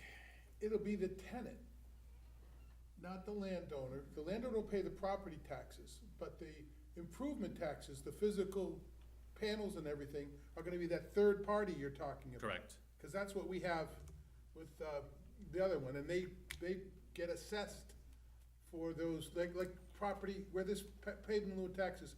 If you own your own home, if you have just a single family home, you don't pay taxes on your furniture. But if you own 2 houses in this town, you pay taxes on the furnishings, and that's the same thing. Somebody's gonna pay real estate taxes on all those panels, inverters, wiring, their property, it's an excise tax is what it is. Right. It's like the tax on your car. So that's the source of the income. We'd have to put it on the Lynch's lease, is what. That's right. All I'm trying to say is, Yeah. if you have using your example, if you have a shopping center, if you have an office building, there's a multiple purpose structure. This is a single-use single-purpose structure. And if it goes wrong, if it goes bad in the future, which we can't predict, it's like having an oil well. If this was an oil well on this property, we would think entirely differently. It's a single-use purpose. I think I got it. On ours, we own the land already. The town is the Lynch, so we don't have to Yes. worry about it. But we should have the right to review Lynch's lease. And we can condition to make sure that's taken care of, because that's really the only spot, John, where we could have anything, the property owner. So that, we have to have the leverage there. So that's a good, I think you brought up something that is really important. Well, that's what, we'll have to think about it. That's what I'm trying to say. I agree. But we might be able to look at the lease and see if we can have the protection in there, because that's usually, in my experience, you can build it into a lease to get the long-range protection. You can- Just if it goes bad and it doesn't Right. get dismantled, it's gonna be pretty ugly. And it's not like it's a park, No. it's an industrial Well, project, so. I think the bond should cover the And I'm dismantling. not saying it won't, but But let's take a look at, see what we can do with the lease. It shouldn't be difficult to handle that. That's a really good point. Anybody else from the public? May I have a follow-up of my previous question? Yes, you may. Thank you.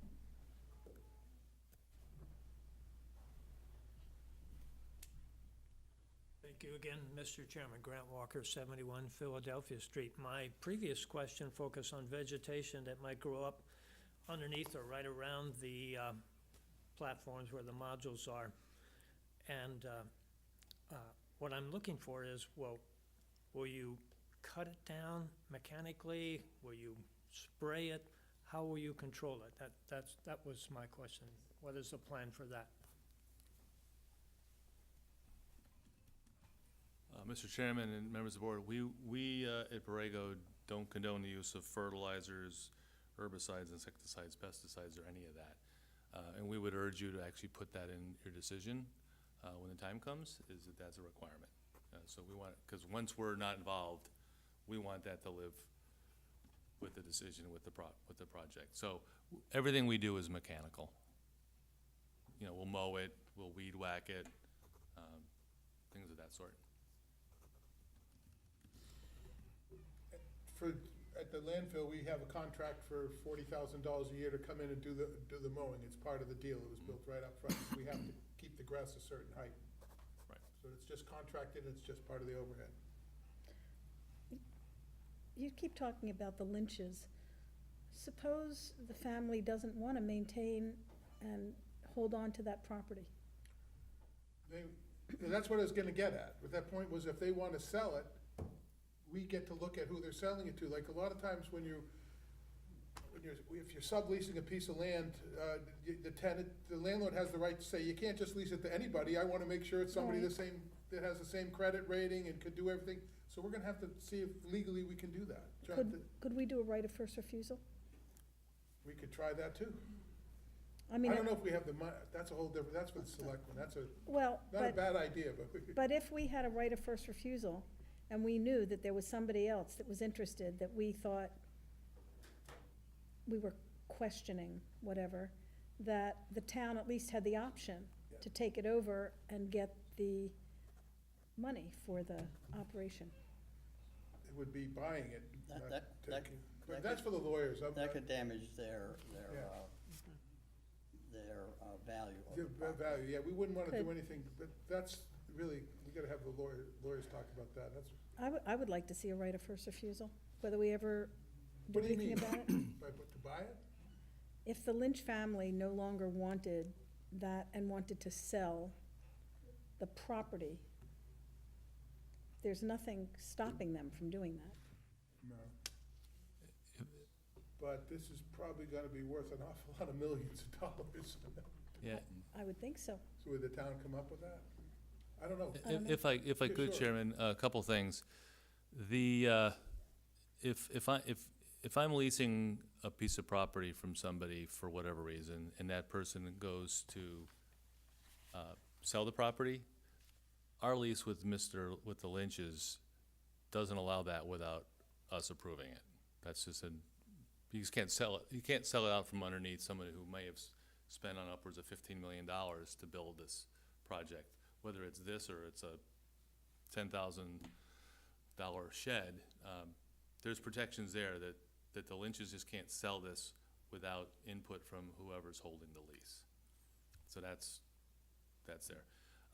To the questions about how the town can be protected, if it would be okay, Mr. Chairman, I'd like to maybe send you guys some language that we've seen from other towns that might help. I know you'll have your town council review it, but we have a number of different projects where we've heard similar questions and concerns, and, you know, they came up with some language to include in the decision. I mean, if it'd be all right, I can send that through Yeah. through Tom's office. Well, I'm just realizing what's missing, and the last time when we did this, we had the town's lawyer and the EDIC hired their own lawyer that was asking all the questions John was asking, but we don't have that. You know, the town, the EDIC and the town are the same, you know, look at the same position. So we need to see that risk that's been identified and how it can be mitigated. And I think an example sent would be very helpful. Yeah. Yeah, I'll look, we've done a lot of projects, Thank you. I can look at a couple. Those are all good points. I think there's, if there, are there any questions? Because there was one last thing that we haven't touched on yet, Go ahead. the access. Access, yes. The access. So, I think this plan shows it pretty clearly. You need to use your mouse. Yes, I have to move. So here's the driveway onto Lotus Field / Blacksmith Shop. Which is town property. Here's the property line. Here's the road. It finally gets onto the Lynch property somewhere in this area. We understand that the town acquired this through delinquent back taxes, I'm not sure how long ago. But the roadway has, as far as we know, when we've researched this, has been there for at least 44 years. And I think the problem is, we didn't originally see it until we got the survey, is when you look at all the town GIS maps, it shows it on the Lynch property. But the aerial, when you look at the aerial, it doesn't. So it's when you click that one thing, it pops up, you can kind of see it a little more clearly.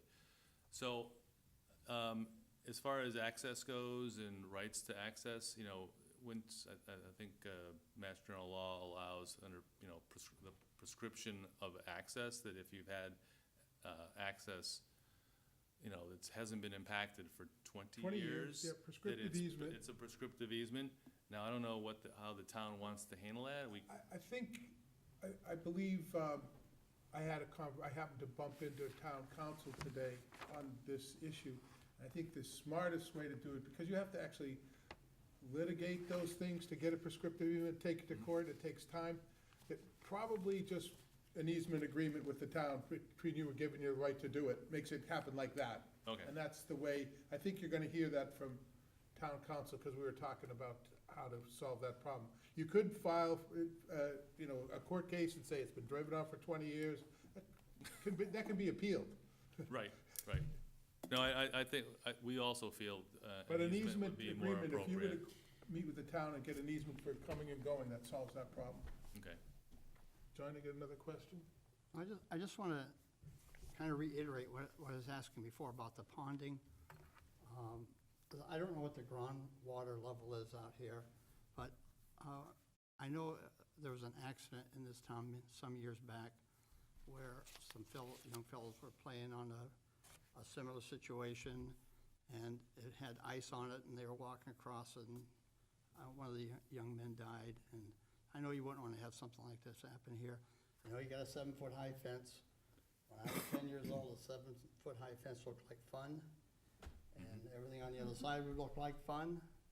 And, you know, whatever you can do to have that water dissipate as quickly as possible for your sake and everyone else's sake.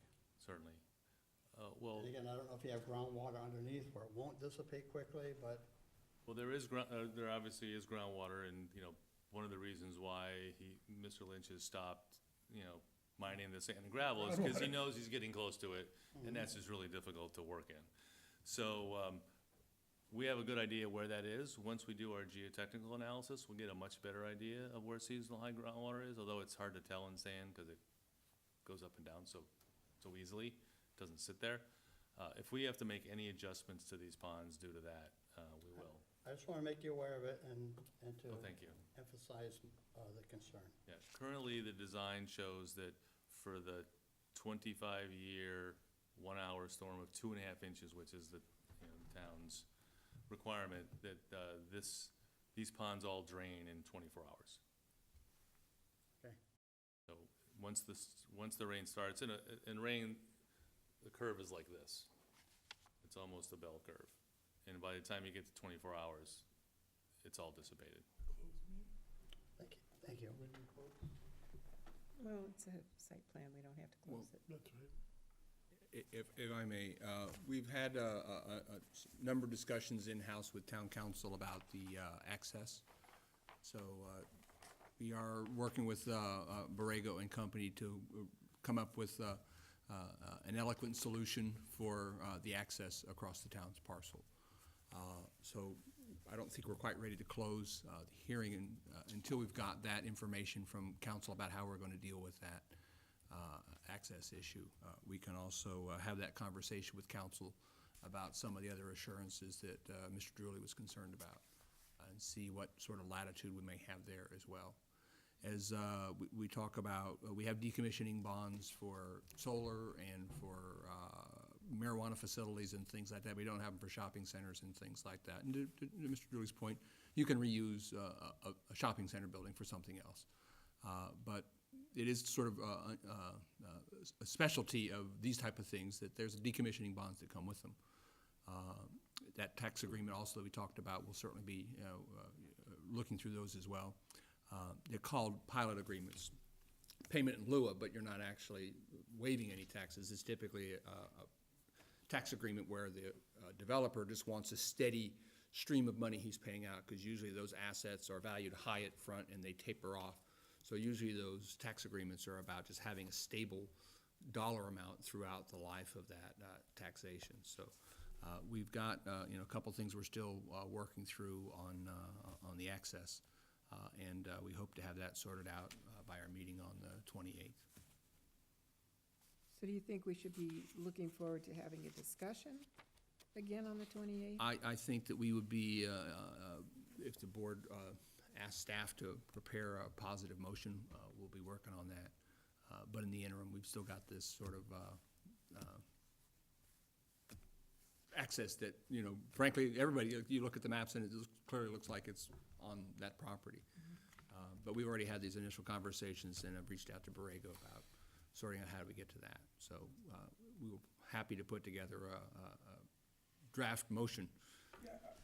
I think starting on the draft, but I also want to take a look at John's point of, like, can we look at the lease there so that we know that they can't just, well, you're telling me you don't want it sold either, right? But we should have the right to approve a sale of it too.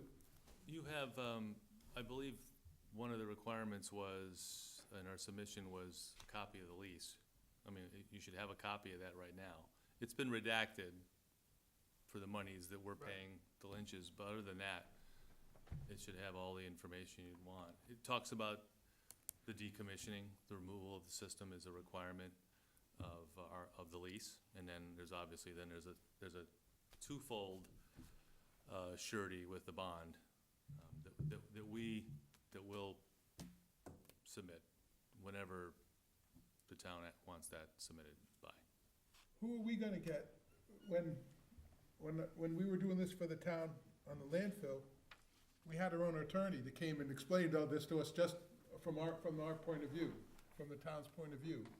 And we're not getting that here. Of course, it's not our land, but that's what John's really talking about, is somebody, a legal point of view on. We have an attorney that represents the town, we could ask about. Well, I think that's what I'm getting at. Yes. Oh, and we're also going to get examples of, They get Yeah, examples. just made a note here to. So those are issues for further discussion, so I think we'd like to hear that.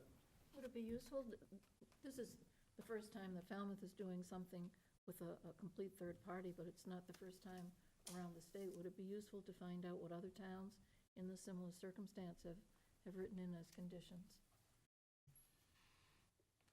Sure, well, like I said, if we had an attorney give us advice, we could ask him that question.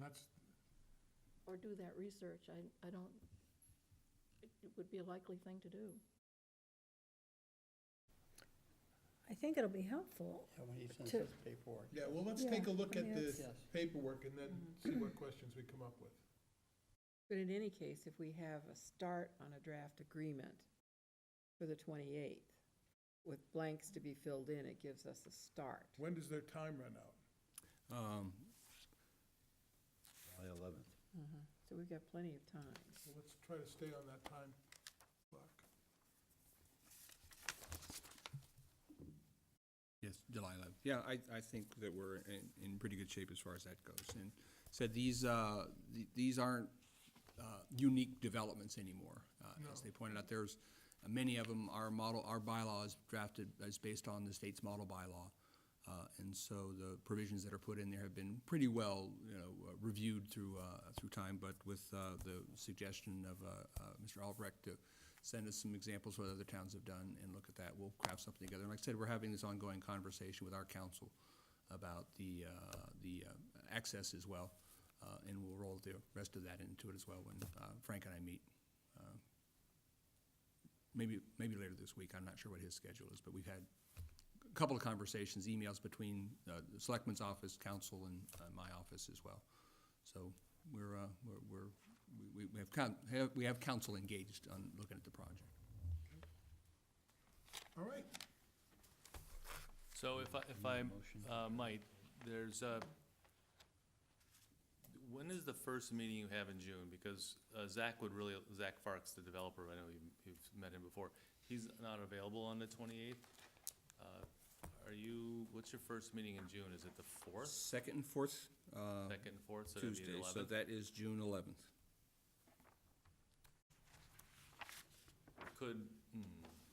So if you continue it to the 28th, if we wanted to go ahead and continue it again, I would just need to write a letter to the board asking for continuance. Or Just in case he says, no, I don't need to be here, but he told me like 3 hours ago. If it could be on the 4th, he'd really love to be here, but. Well, I don't know that the board has any issues with just continuing at this point until June 11th. But I'm just thinking if we could get things done quicker, that'd be great. And he might just say, that's fine. Well, then I'm gonna suggest that Let's- let's do a preliminary first, because we're not gonna have the finished version of it. You'll have that to take back, so that he can, Right. I think I did some of his presentation here. I've been doing this for so many years, I didn't need Zach to do it, so I'll tell him I did that. okay, so I think we'd like to try to keep this moving. All right, so we'll 28th. continue to the 28th? Yeah, Yes. Okay, wonderful. Thank you very much. thank you. Thank you. Yeah. I'd like to share with you the numbers and the output we have on our landfill, see what you think. Ours is public information. better. Ours is public information. It's great. We have to tell everybody everything because it's on town property. Yeah, if we're like 1% over, with our O and M agreement, we have to commit to something. We have to commit to 99%. Okay. If we get 101%, wow, it's a goal. Quick recess. Excuse it. 2-minute recess. We can talk about anything we want. My dog feels better. He ate something. Good. But he still has an ultrasound appointment at 8 o'clock tomorrow morning. Is that Susan? that's bad. When something gets stuck, The x-ray, they couldn't see anything in the x-rays, so, but he still didn't want to eat. He hasn't wanted to eat anything since Friday. oh, that's not good. So anyhow, he had snacks.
You are next.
The agenda, so we have, 797 Main Street has been tabled. So now we're into planning board discussion, Crooked Meadow 40B, comments for site improvement request for the applicant. Thank you, Mr. Chairman. For the record, Michael Borsali, representing the applicant. I'm joined tonight by Nick Marioni. He's the developer's representative for the project. I have the concept plan just for discussion purposes. This property is on Crooked Meadow Road, very close to the intersection with Blacksmith Shop Road. The property in question is colored in a green background with the proposed units shown tan with a gray shading for the driveway access. The land area is approximately 83,000 square feet. So the project is, this is a concept layout that was developed over the past few months, and most recently it was revised and refined after we had a meeting on site with Tom and Noreen from the Zoning Board of Appeals. We had a site meeting to talk about it, and we further developed the plan, made some changes. So the concept is that there's 6 buildings that are duplexes, for a total of 12 units. There's a driveway, 2 driveway entrances on the road off of Crooked Meadow. Mike, could I get you to blow up the locus a little bit so we know where this is, if you don't, because there's a locus plan there. Oh, you wanna see the locus? I want to see where it is in town. I'm glad it's on the plan. Yeah, I know, I was gonna say it wasn't, but I saw it, it's not in the right corner, but it's, It's my thing, what do you I do? gotcha, okay, Well, so, This is basically just, Pinecrest, that's just what I west needed, of I got it. Pinecrest. I know where it is. It's actually not far from the solar array Oh, I project. know where it is now, I wasn't familiar with Crooked Meadow, but now I have it's near Pinecrest Beach. Yes, and it connects from there's a road that Crooked, What's this now? connects from Blacksmith Shop through to Pinecrest. This is a 40B That project. was the first one, and then they changed it to that. No, Paul, we're doing Crooked Meadow 40B. But I'm looking at a drawing that's different than It's what's got up there, the- that's what I'm the asking the original one question, that this, was sent you know, out. Okay, our I'm packet only has a looking at different this. design. Yeah, this is the most recent one. Yeah, I think Mr. Dryer had a previous What's in the packet? concept plan that was further developed and refined after we got input from the town planner and the zoning board of appeals administrator. So the plan you see up here is a refinement of what Paul has in his packet. So this concept is a common driveway that runs through the site and has 2 entrances on Crooked Meadow. And in front of each unit, you'll see parking spaces. There's also guest spaces scattered throughout that common driveway. This will provide a wide sort of area between the street and the development that can be landscaped. It also is an opportunity to put the septic systems that will serve the units. There's some significant buffers behind the buildings, as you can see in the background. So we're here tonight just for discussion, to just talk about it as we proceed through the permitting process. My memory says that there's, in that area, isn't there a zone two? Not where this is. But it's close by, isn't it? I would have to consult the maps, but I know in this Oh, location. yeah, you wouldn't be doing it if it was, you would Yeah. have. Mhm. So normal Title V works. Yes, it's likely to be, it's either gonna be a couple of shared systems or one common system for the whole development. We haven't got to that point yet. The driveway will be drained in accordance with the same standards as subdivision regulations require.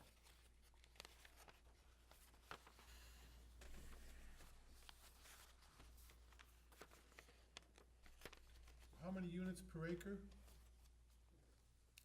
The math works out to about 6 units per acre.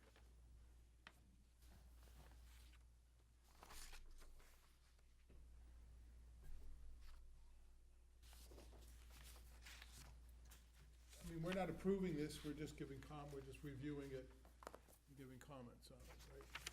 Yeah, if I may just step back for just a second. In Mass Housing's typical letter, and my apologies that the memo you got was out this afternoon as opposed to last week when it should have been. Mass Housing, in their standard letter to the selectmen, says that Mass Housing's review involves an evaluation of the site, the design concept, the financial feasibility of the proposal, and the appropriateness of the proposal in relationship to local housing needs and strategies. As part of our review, we are soliciting comments from the local community and would appreciate your input. You may wish to include your response issues and concerns raised by other local boards, officials, and interested parties. So in their standard letter, they talk about referencing local needs, your concerns, your comments. So I take that as the planning board has carte blanche to give attaboys or give what was ats. Those are technical terms. So how many of these units are affordable? 25%, so that would be 3. Okay, but are they they're gonna be sold, they market units, or they're gonna be rented? They're gonna be for sale. They'll be sold as condos. 25% affordable. Has the Affordable Housing Committee seen this? You're on that. I am. I think Carla had input Comments. as to increasing the number of affordable units. Carla Froni from the town. From our housing production plan, the need for 1 and 2 bedrooms exceeds the need for 3-bedroom units. And I think, you know, as we go forward, I think we would like to see any 40Bs come before the boards and look to increase affordable housing units, so it's beyond the 25%. And also looking at the housing plan to see what the needs are. Like, we know we don't need any 55 and over housing at all. And we do need disabled or accessible units for people. So I think as we move forward, that's extremely important to the town. So from the Affordable Housing Committee, I would encourage you to look at increasing the number of affordable units. Thank you. Are any of the units handicapped accessible? At this point, 2, you wanna speak to? is there 2 of them? They're not gonna be built as handicap Nick, would you accessible. introduce yourself? I'm sorry, Nick Marioni. I represent the developers on it, the owners on it. We're not building them as handicap accessible units, but if we sell a unit to a handicapped person, we will make it whatever level of accessibility they need. There's all different levels. Any of them fit the visitable standard? Are you familiar with that? No. Well, there's a standard of accessibility that is kind of, you're really not totally accessible, but somebody in a wheelchair can visit. And when we did the Marks Road and some of the other ones, we didn't make them all handicapped accessible, but we made them fit the visitable standard, so that when they get sold down the road, you know, the handicapped person could buy them then, because he won't be around the next time it sells. So you might want to take some consideration, maybe you could put that in to look at that accessibility wise. Right, I mean, there is a tremendous need in town, a huge need for disabled folks in town that need accessible units, meaning first floor, accessible bathrooms with wider doors, walk-in flat showers, so there's no, lip to walk over. I think the hallways are a little bit wider. And CORD, the committee here on disabilities, has been meeting with the Affordable Housing Committee. And the need is actually far greater than I think anyone really realized in town. So, and I think you would have no trouble having somebody who's very interested in purchasing or renting, however it's gonna be. I'm sure you're 100% correct, and if somebody came along and wanted to buy a house like that, we would You would customize it. We would customize it with an additional cost, of course, but it doesn't make any sense to us to build a fully accessible handicap house and have to sell it with those increased costs to someone that doesn't need that. However, having said that,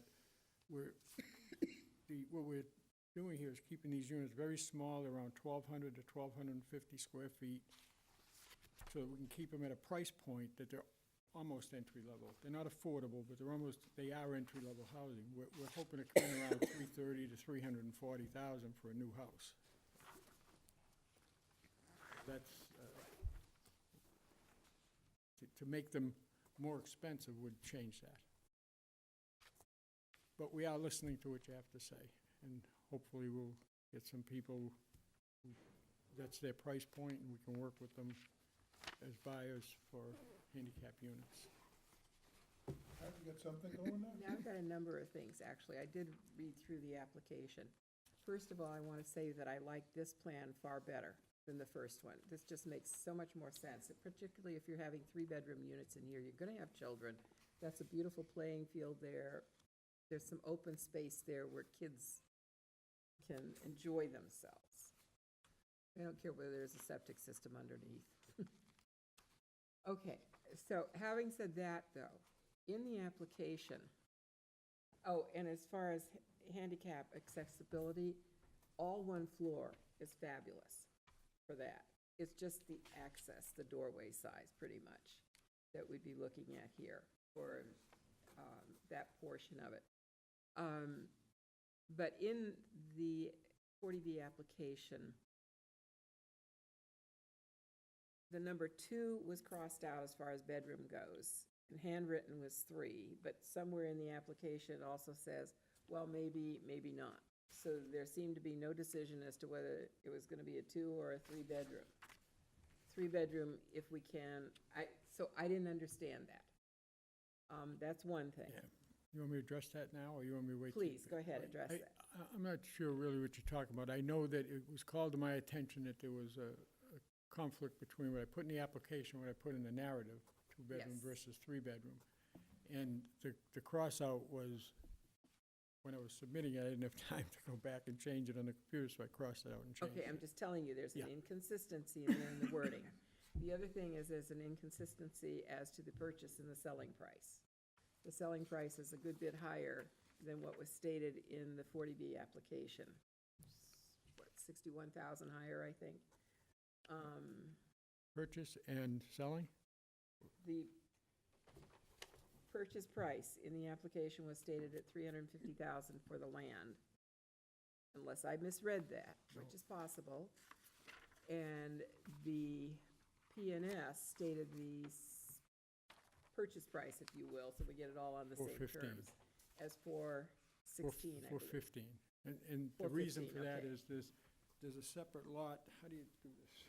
I'm glad I asked, Yeah, because no, there is an it's- inconsistency. I know the answer too. I Okay, can- good.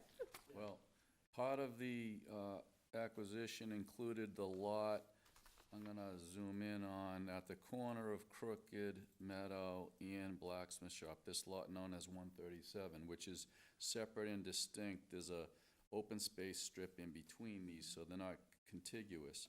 So the application before you is for a portion of the purchased land which is only what's highlighted in green. This is a separate and distinct lot that will be likely developed just as a residential house. And that possibly should be made clear by a statement to that effect somehow. I don't know whether you get to go back and correct the submission. Well, excuse me, I had discussed that with Mass Housing, Okay, and their understanding of that, and I've discussed it with their appraiser, who's in the That's fine. process of doing appraisal now. I'm telling you I- that it no, I wasn't in there, understand, so yeah. I didn't know. Okay. The other question that I have is, when I was looking at the plan, it's lovely. It's a flip, you know, the side by side. It's quite nice, but the narrative says that they'll be almost identical, but the affordables will have somewhat different interiors. And what does that really mean? Where granite countertops or marble or something, and Well, it could mean, it just means we don't have to meet the same specs on the interior. It could mean carpet in the bedrooms instead of hardwood, or, but, that's what I'm asking. I Right. have no problem. and we don't know that yet. We don't know Buyer that can yet. upgrade a private unit to whatever he wants to. Do you have any elevation pictures of what these buildings look like? We do. We don't have one here, though, no. But they should be submitted in the, Could be in our packet. It's in our Yeah, if- packet. It is, Jim. If you look at the back of the plan, Quite attractive. thank you. Yeah, this is the really sketch. should have one of them. They're pretty good looking. I'm not trying to criticize. No, I- no, I it's just fine, say, it's quite all right. I had questions, and this, when I looked at that, I thought, really nice. Thank you. And I love the sliders out to a patio. Very nice. And again, Tom, our role here is really just approving the site, right? Your role is to provide whatever comments you think would improve the development, whether it's a mix of units, whether it's orientation of the houses for solar, whether it's the number of parking spaces. So, there are some three-bedrooms? Right now, they're shown as all three bedrooms. All three bedrooms, yeah. And I was someplace recently where somebody was complaining we need to have more bedrooms, and where was that? Oh, well, at the League meeting, they were saying that, somebody said, people with larger families, Had no 4 place- children, right, that's- they can't find 4 bedrooms. And I had read this, I think, a couple of years ago in the Cape Cod Times.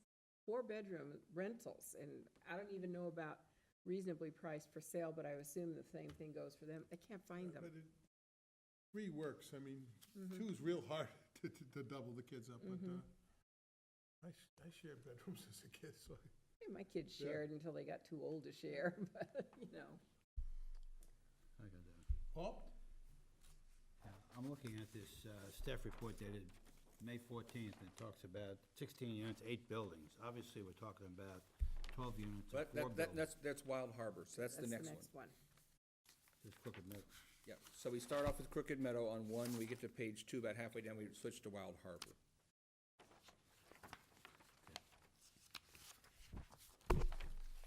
So first page and a half is Crooked Meadow, and the last couple pages are Wild Harbor. Put them all in one memo.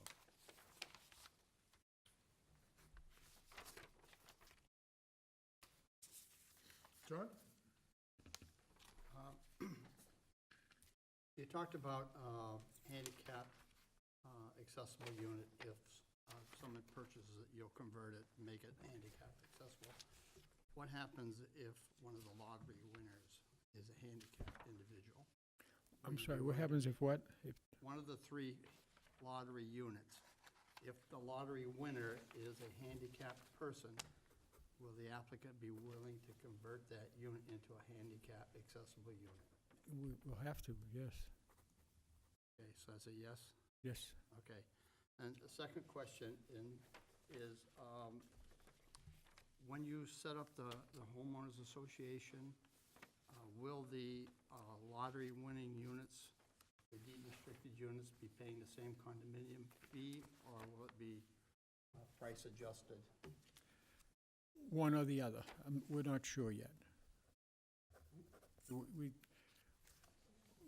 We'll see what the interest rates are at the time that the project's approved and we're into construction and selling it, and how we want to adjust the price. We understand that one affects the other. It affects the purchase price. It does. Okay, thank you. John, when I did mine, they were half the rate. Well, how about yours? What do you have to, the ones that you've done? What, When I did mine, I set it up so that the lottery winners paid the same condominium fee, but I sold the units for about $25,000 less than I could have. But the reason I did that was because I wanted the first-time home buyers to be on equal footing at association meetings.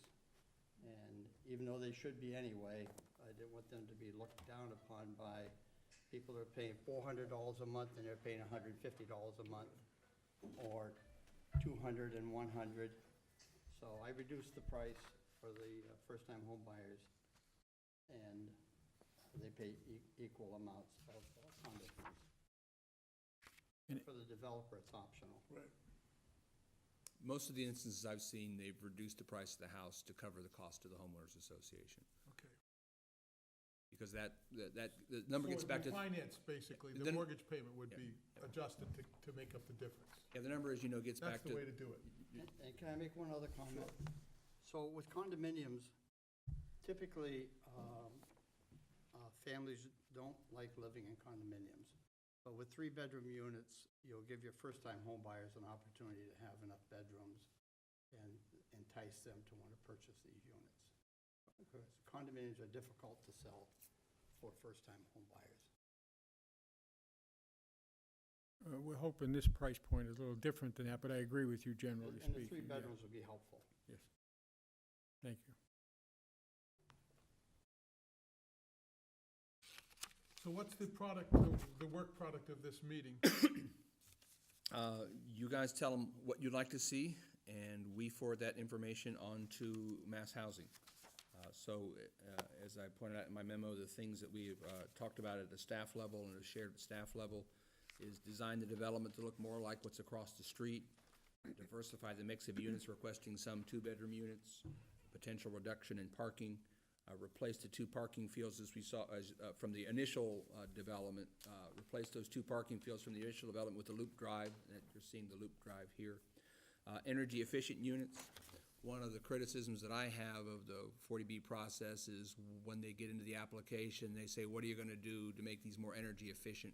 And the standard response is, oh, we're gonna put Energy Star appliances in. I think if you get to the point that was made earlier in the meeting about a building with a lower HERS rating, a tighter building that has energy efficiency through the life of the building, that produces benefits for the homeowner for years to come.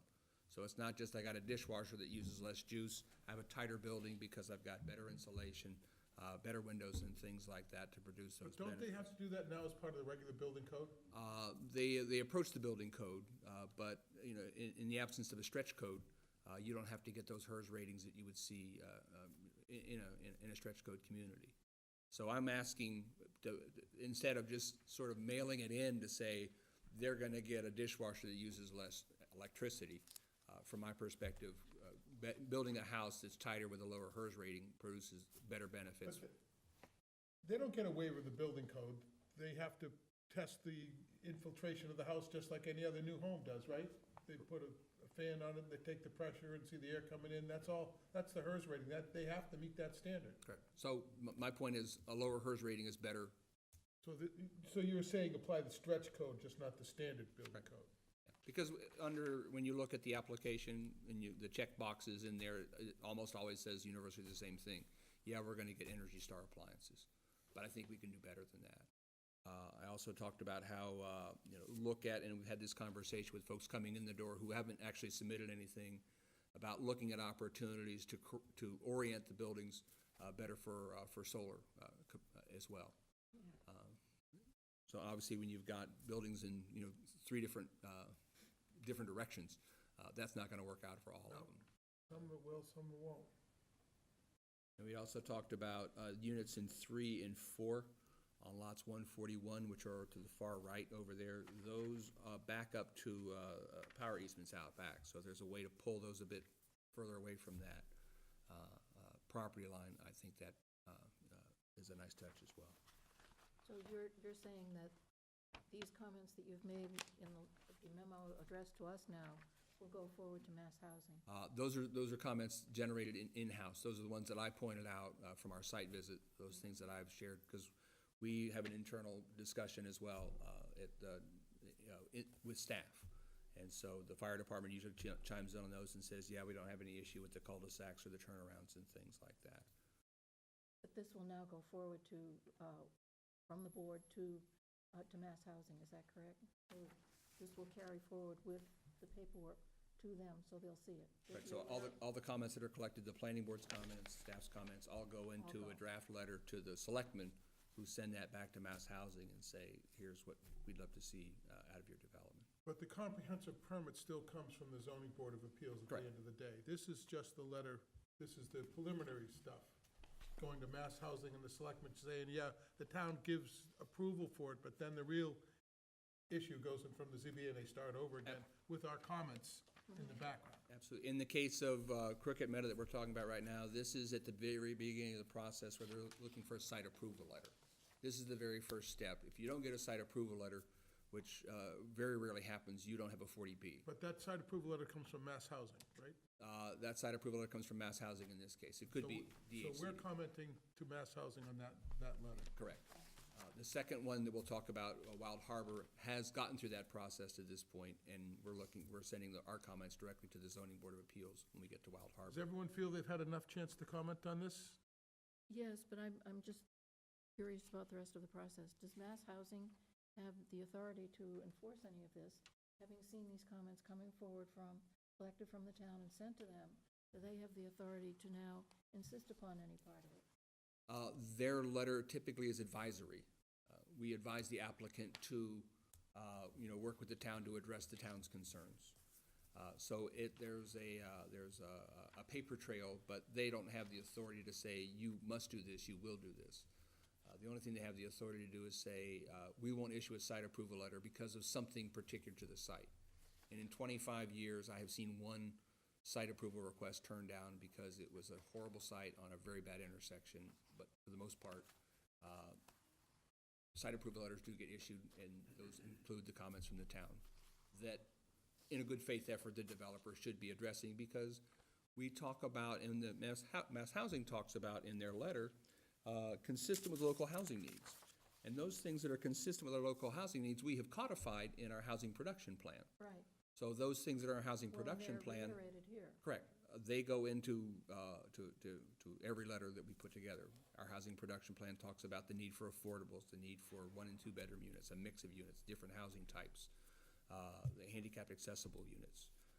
If they're in our housing production plan, and this is part of a system that says the town should look at what they want, they should decide what they want, they should go through a process of having the planning board and the selectmen and DHCD approve a housing production plan, then in theory, if it's a system that works as it should, that work that the town has put in should come back to benefit the town by seeing developments that look to meet our local needs. So we're trying to close the loop on the work we've done prior to. So it wouldn't be unreasonable to expect changes from what we've seen so far as a result of the process. Most times, developments change during the process. Well, they've already changed, you changed the site plan. But I mean, you might go to more affordable units, 1 to 2 bedrooms. Some of these might be picked up. Correct, but the one thing that one line you cannot cross is you cannot render a condition on a development that renders it uneconomic. And one of those conditions that people typically say is, wouldn't it be great if you gave us an extra affordable unit? Well, how does that extra affordable unit work into building the project as defined? Their income is capped. And if the town puts restrictions on it, so the income level falls below, I think it's a 20% or a number like that, then they just go to the state and throw away the town's comments and they go do it without us. So we have to be careful about how many rules we put on them, because if we take it away financially, then they go get it from the state and they do it superseding order conditions and they do it without us. So we have to be careful about all the restrictions. We just can't pile on more and more and more, because then it won't happen, and then they'll go to the state and they'll get it overrun. That's my question with the stretch code, because Falmouth has never adopted that. And I I am unclear as to how much you can push a developer when that's not part of the Falmouth building code. Well, and the whole gist of 40B is allows you to override local regulations. Exactly, So even if we had a stretch code, they could say, thank you very much, but no. right. But however, we talk about the benefit and looking at that lifetime accounting on that house. And to me, this produces a better product. Absolutely. In Kingston, when we adopted this stretch code, it's right next to Duxbury, which is a lovely town. And they think very much of themselves in Duxbury. To my friends in Duxbury watching at home, thank you very much. But what the local builders have done is says, we build a better house here than they build in Duxbury because it's gonna save you money over the long term because of the stretch code, because of the insulation, all the things we put into it. Right. So buy a house here, the town planner has left it safe. They advertise basically building a better house because of the stretch code. There's nothing that prohibits a developer from building beyond the building code and building a tighter house. But it's one of those things that I think is, when you look at this checkbox, once again, in the apparatus that the state has put together, what's your energy, strategy? I just think that noting that you're gonna buy more efficient appliances, is a poor substitute for actually making buildings more energy efficient. Do we have enough for your letter, Uh, recommendations? I think so. Anyone else have anything real? I'm trying to move on to the next one. I get it, move on. Okay, thank you. Next, Wild Harbor, Mike, you're back up again. Don't take this as I wasn't listening, but it's 0-0 still, in the Bruins game.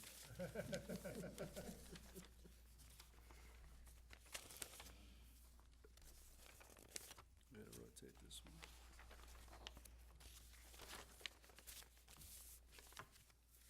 Again, for the record, Michael Borselli, Falmouth Engineering, and I represent the applicant. Again, I'm joined by Nick Mariona, the representative for the development of this property. This property, if you look at the locust map in the top right-hand corner, is on North Falmouth Highway. It's just south of the Rotary and Curly Boulevard in North Falmouth, where the Rotary crosses towards the Old Silver Beach. So we're on 28A, just south of that Rotary. This property contains 3.7 acres of land. This application proposes 8 units, again duplexes, so there'd be a total of 16 units on this parcel, which is just under 4. So that works out to about just over 4 units per acre. Did I do that right?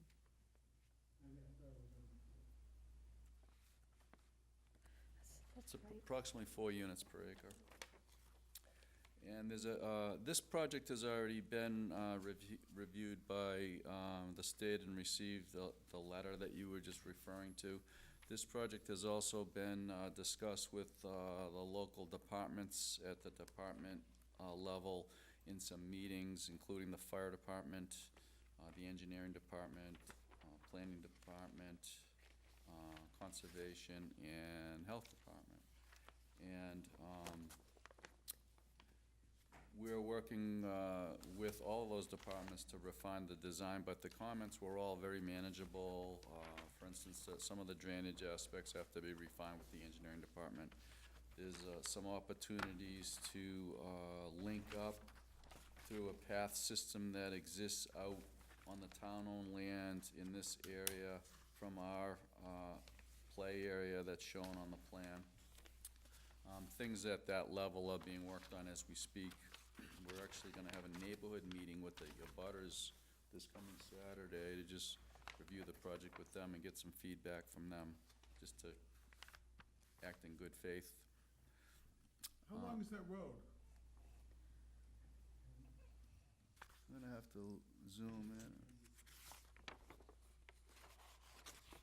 If you, at this point right here, before we get to the cul-de-sac, this is 550 feet, so to the center line, or the center point of the cul-de-sac, I would estimate we're approximately 600. Did the fire department approve that? Fire department approved that. They approved the turning radius that their apparatus can make the turn. Because subdivision laws, we don't go more than 500, so, and I thought they had a reason that you had to have another means of access if it was more than 500. Like a, That's a requirement, under your subdivision local requirements, but we can apply for a waiver for that. you're waivering that. And it's slightly more than 500, it's not like some significant amount, so the difference between 5 and 600 is, half the length of this building, it's not a significant amount, and they were satisfied and they didn't have a concern. They're satisfied that we're not gonna tell them how to do their business. It just They- seemed a little long to me, that's all. They also, were happy with we're proposing 2 hydrants in the development. The roadway it's a subdivision cul-de-sac, same as any subdivision as far as the geometry of the roadway, the width, the drainage system, the type of paved surface, and all of the geometry that you would review and approve as a subdivision is the same for this. So there's 2 units in this location. It's very tight in here, so units, because of the tightness of the width, I should say, of the lot, and the topography here is the steepest part of the lot. There's a gap between these 2 units, and then up in and around the cul-de-sac, it's somewhat flatter. There'll be a lot of regrading on this site. The topography's moderately steep in a lot of places, so there's gonna be some challenges with that regrading, and we've worked all those details out. We've designed this roadway as you would a road in a subdivision for the degree of slope on the roads and things like that. There's drainage proposed in places, strategic places. This has all been designed according to subdivision standards for drainage. This project contemplates a common septic system that would be down in this area. This would end up being another opportunity for an open area, play area, where we've incorporated a bus stop down at the entrance in this location. We've also incorporated an open area for play up in this area as well. Mailbox, there'll be common mailbox centrally located in the development. There'll be a water main, again to town standards. It's pretty much a subdivision road with these units scattered through it. Although it will be considered a common driveway, it won't be an actual roadway, it's a condominium. There's also some guest parking scattered throughout the site. And I think that sums it up, and we're both here for questions. We have elevations on this too. Can I just ask you, where is the Rotary? The rotary on 28A, Yeah, it's about, I would say, maybe a quarter of a mile north of this entrance on, this is 28A, the roadway that we're leading out on, so in the up north, being up, straight up the page, heading that direction, you'd encounter the rotary about quarter to a half a mile north of here, of this driveway entrance. so this is, because I live on Rockledge, which is right across from the Rotary. Curly Boulevard and Rockledge is right there. Yeah, So I'm just trying to figure out which parcel that is. well, it's south of, there's another road called begins with a T, Tacamac, or Tennick Hill, on this side of the road, or this? yeah, just north of here. Tennick Hill is where the open space has access to. Is it closer up to North Hill? No, it's the other direction, it's south of the rotary. It's south of the rotary, it's towards town. Going up toward Thomas Landers? Yeah, but not far away from the rotary, it's only like a quarter of a mile. It's short distance. Is there a house on that property now, Yes. tucked sort of back? Yeah, Yes, yeah. Okay. Yeah, and then there's a detached garage too behind the house. right. Yeah. I know just where it is. Mhm. That's been on the market for a long time. John? Good. Mike, on the road itself, I know it's gonna be a driveway. Is it being built to town standards as far as the slope, the grade? Yes, everything is to town standards as far as it's a subdivision roadway as far as the construction standards of it. Width, grade, drainage system, all of that. It's just, but it will be considered a common driveway. There's 54 feet of elevation change on this property, Yes. 500. Seems like a lot. Yes, there's one section, right through here. I think in this one section, the slope, the maximum, recommended slope is, 10%, and I think in this one section, I'm going by my memory now, this one section in this location is going to be somewhere between 10 and 12% for like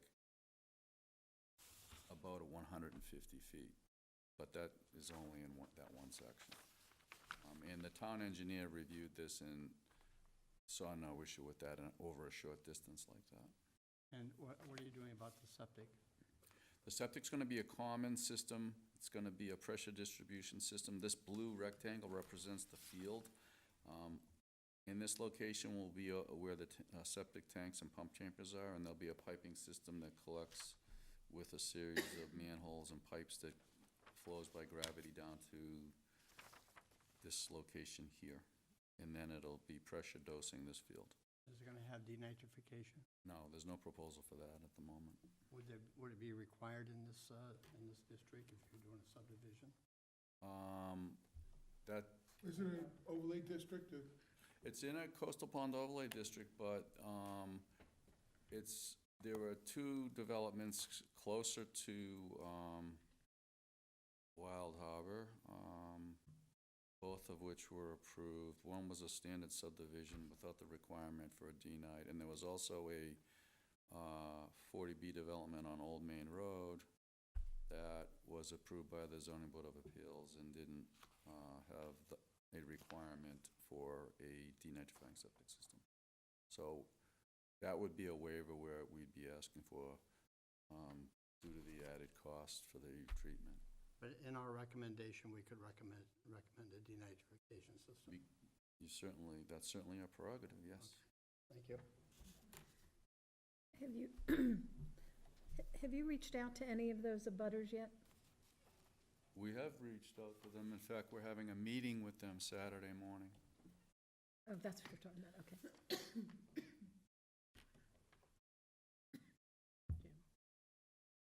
Go ahead. Okay.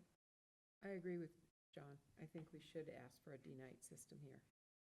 Because otherwise, why do we have these rules in place if we don't do anything about it? But I have another comment too, is that you say that you're gonna have 2 parking places for each unit, but there's a garage, one's gonna be tucked in the garage and one's gonna be right in the driveway, right outside, and how are you gonna play car tag? That's gonna be real difficult, because you got 3 bedrooms, you're gonna have at least 2 cars per unit, and I don't see that as working really well. You've also just got 4 extra spaces there from what I'm looking at, across from looks like Unit A, or 11. And I assume those are for These guests. 4 you're speaking to? Yeah, These are guest spaces or overflow spaces designed to serve these units. If you look closely at the cul-de-sac and adjacent, we have alongside parking. There we go. oh, that's what that is? Yes, you'll look at these numbers, there's spaces along the roadway that would allow for additional parking for all of the Well, my units. guess is everybody's gonna park their second car It in the could be, roadway. yeah. I This, would. it could be. It's one of those things, it's common to have to occasionally juggle. Well, it isn't a road, it's a driveway, right? It's a driveway. That's a common driveway. I'm sure the ZBA will weigh in on that one. Yeah, I just had 2 comments. I think Pat raised the one about parking, because I didn't see the parking on the street there. The other one is, that's a very steep slope coming down that area. I'm a little concerned about that. Well, through you, Mr. Chairman, I'm gonna respectfully disagree, because if you drive along 28A and look at some of the other roadways and some of the other driveways, they're significantly steeper. The recommended maximum slope in a subdivision is 10%. In our standards, 12% is only slightly steeper over a very short distance. It would almost be imperceivable between 10 and 12%. I would challenge you to even notice the difference if you were driving on a road like that. That's, with respect, I'm just. I heard total respect. Total I'm respect. sure you're gonna be dealing with it with the ZBA, they'll be bringing that up, and that's, they're gonna be, that's their call anyway. Well, yeah, well, not only is it the ZBA's call, it's the town engineer's call, and the town engineer engineer said reviewed okay. this and said it was not a big deal. So any more comments we wanna pass along to the ZBA on what, on this site, folks? We like to, that's really what we're doing here. I'm all set. We're giving a referral, basically. You all set? I'm all set? Okay, thank you.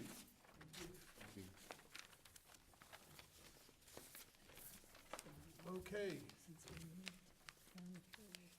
Announcements. Any announcements? Yes. I have an announcement. It is Bike Week, Bike to Work Week, May 13th through May 19th. Friday is Bike to Work Day. I want to report that, yes, I will not be riding my bike to work on Friday unless I start on Thursday night. But those of you who live a little closer do have the option. The What is gods, this Friday? this Friday, the gods have not been good to bikers with the Yeah. weather we've had on Bike to Work Week. The bridge. I will do my very best to ride my bike again, but not to work, but it's Bike Week. Anybody else? Can I just make a comment on that? Sure. I think that the town planner should man up instead of good. That's my recommendation. And that is a recommendation that's been heard for years by a lot of people, so you're quite correct.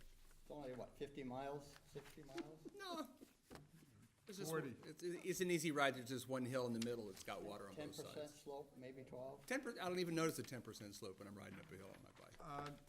Okay, next thing, general correspondence, we have a notice in the file that La France Hospitality has filed with the Cape Cod Commission for their project on Scranton Avenue. Well, actually, if I may, they haven't. What's this say, what does this say? Well, the Cape Cod Commission has 60 days to open a hearing after we refer it to them.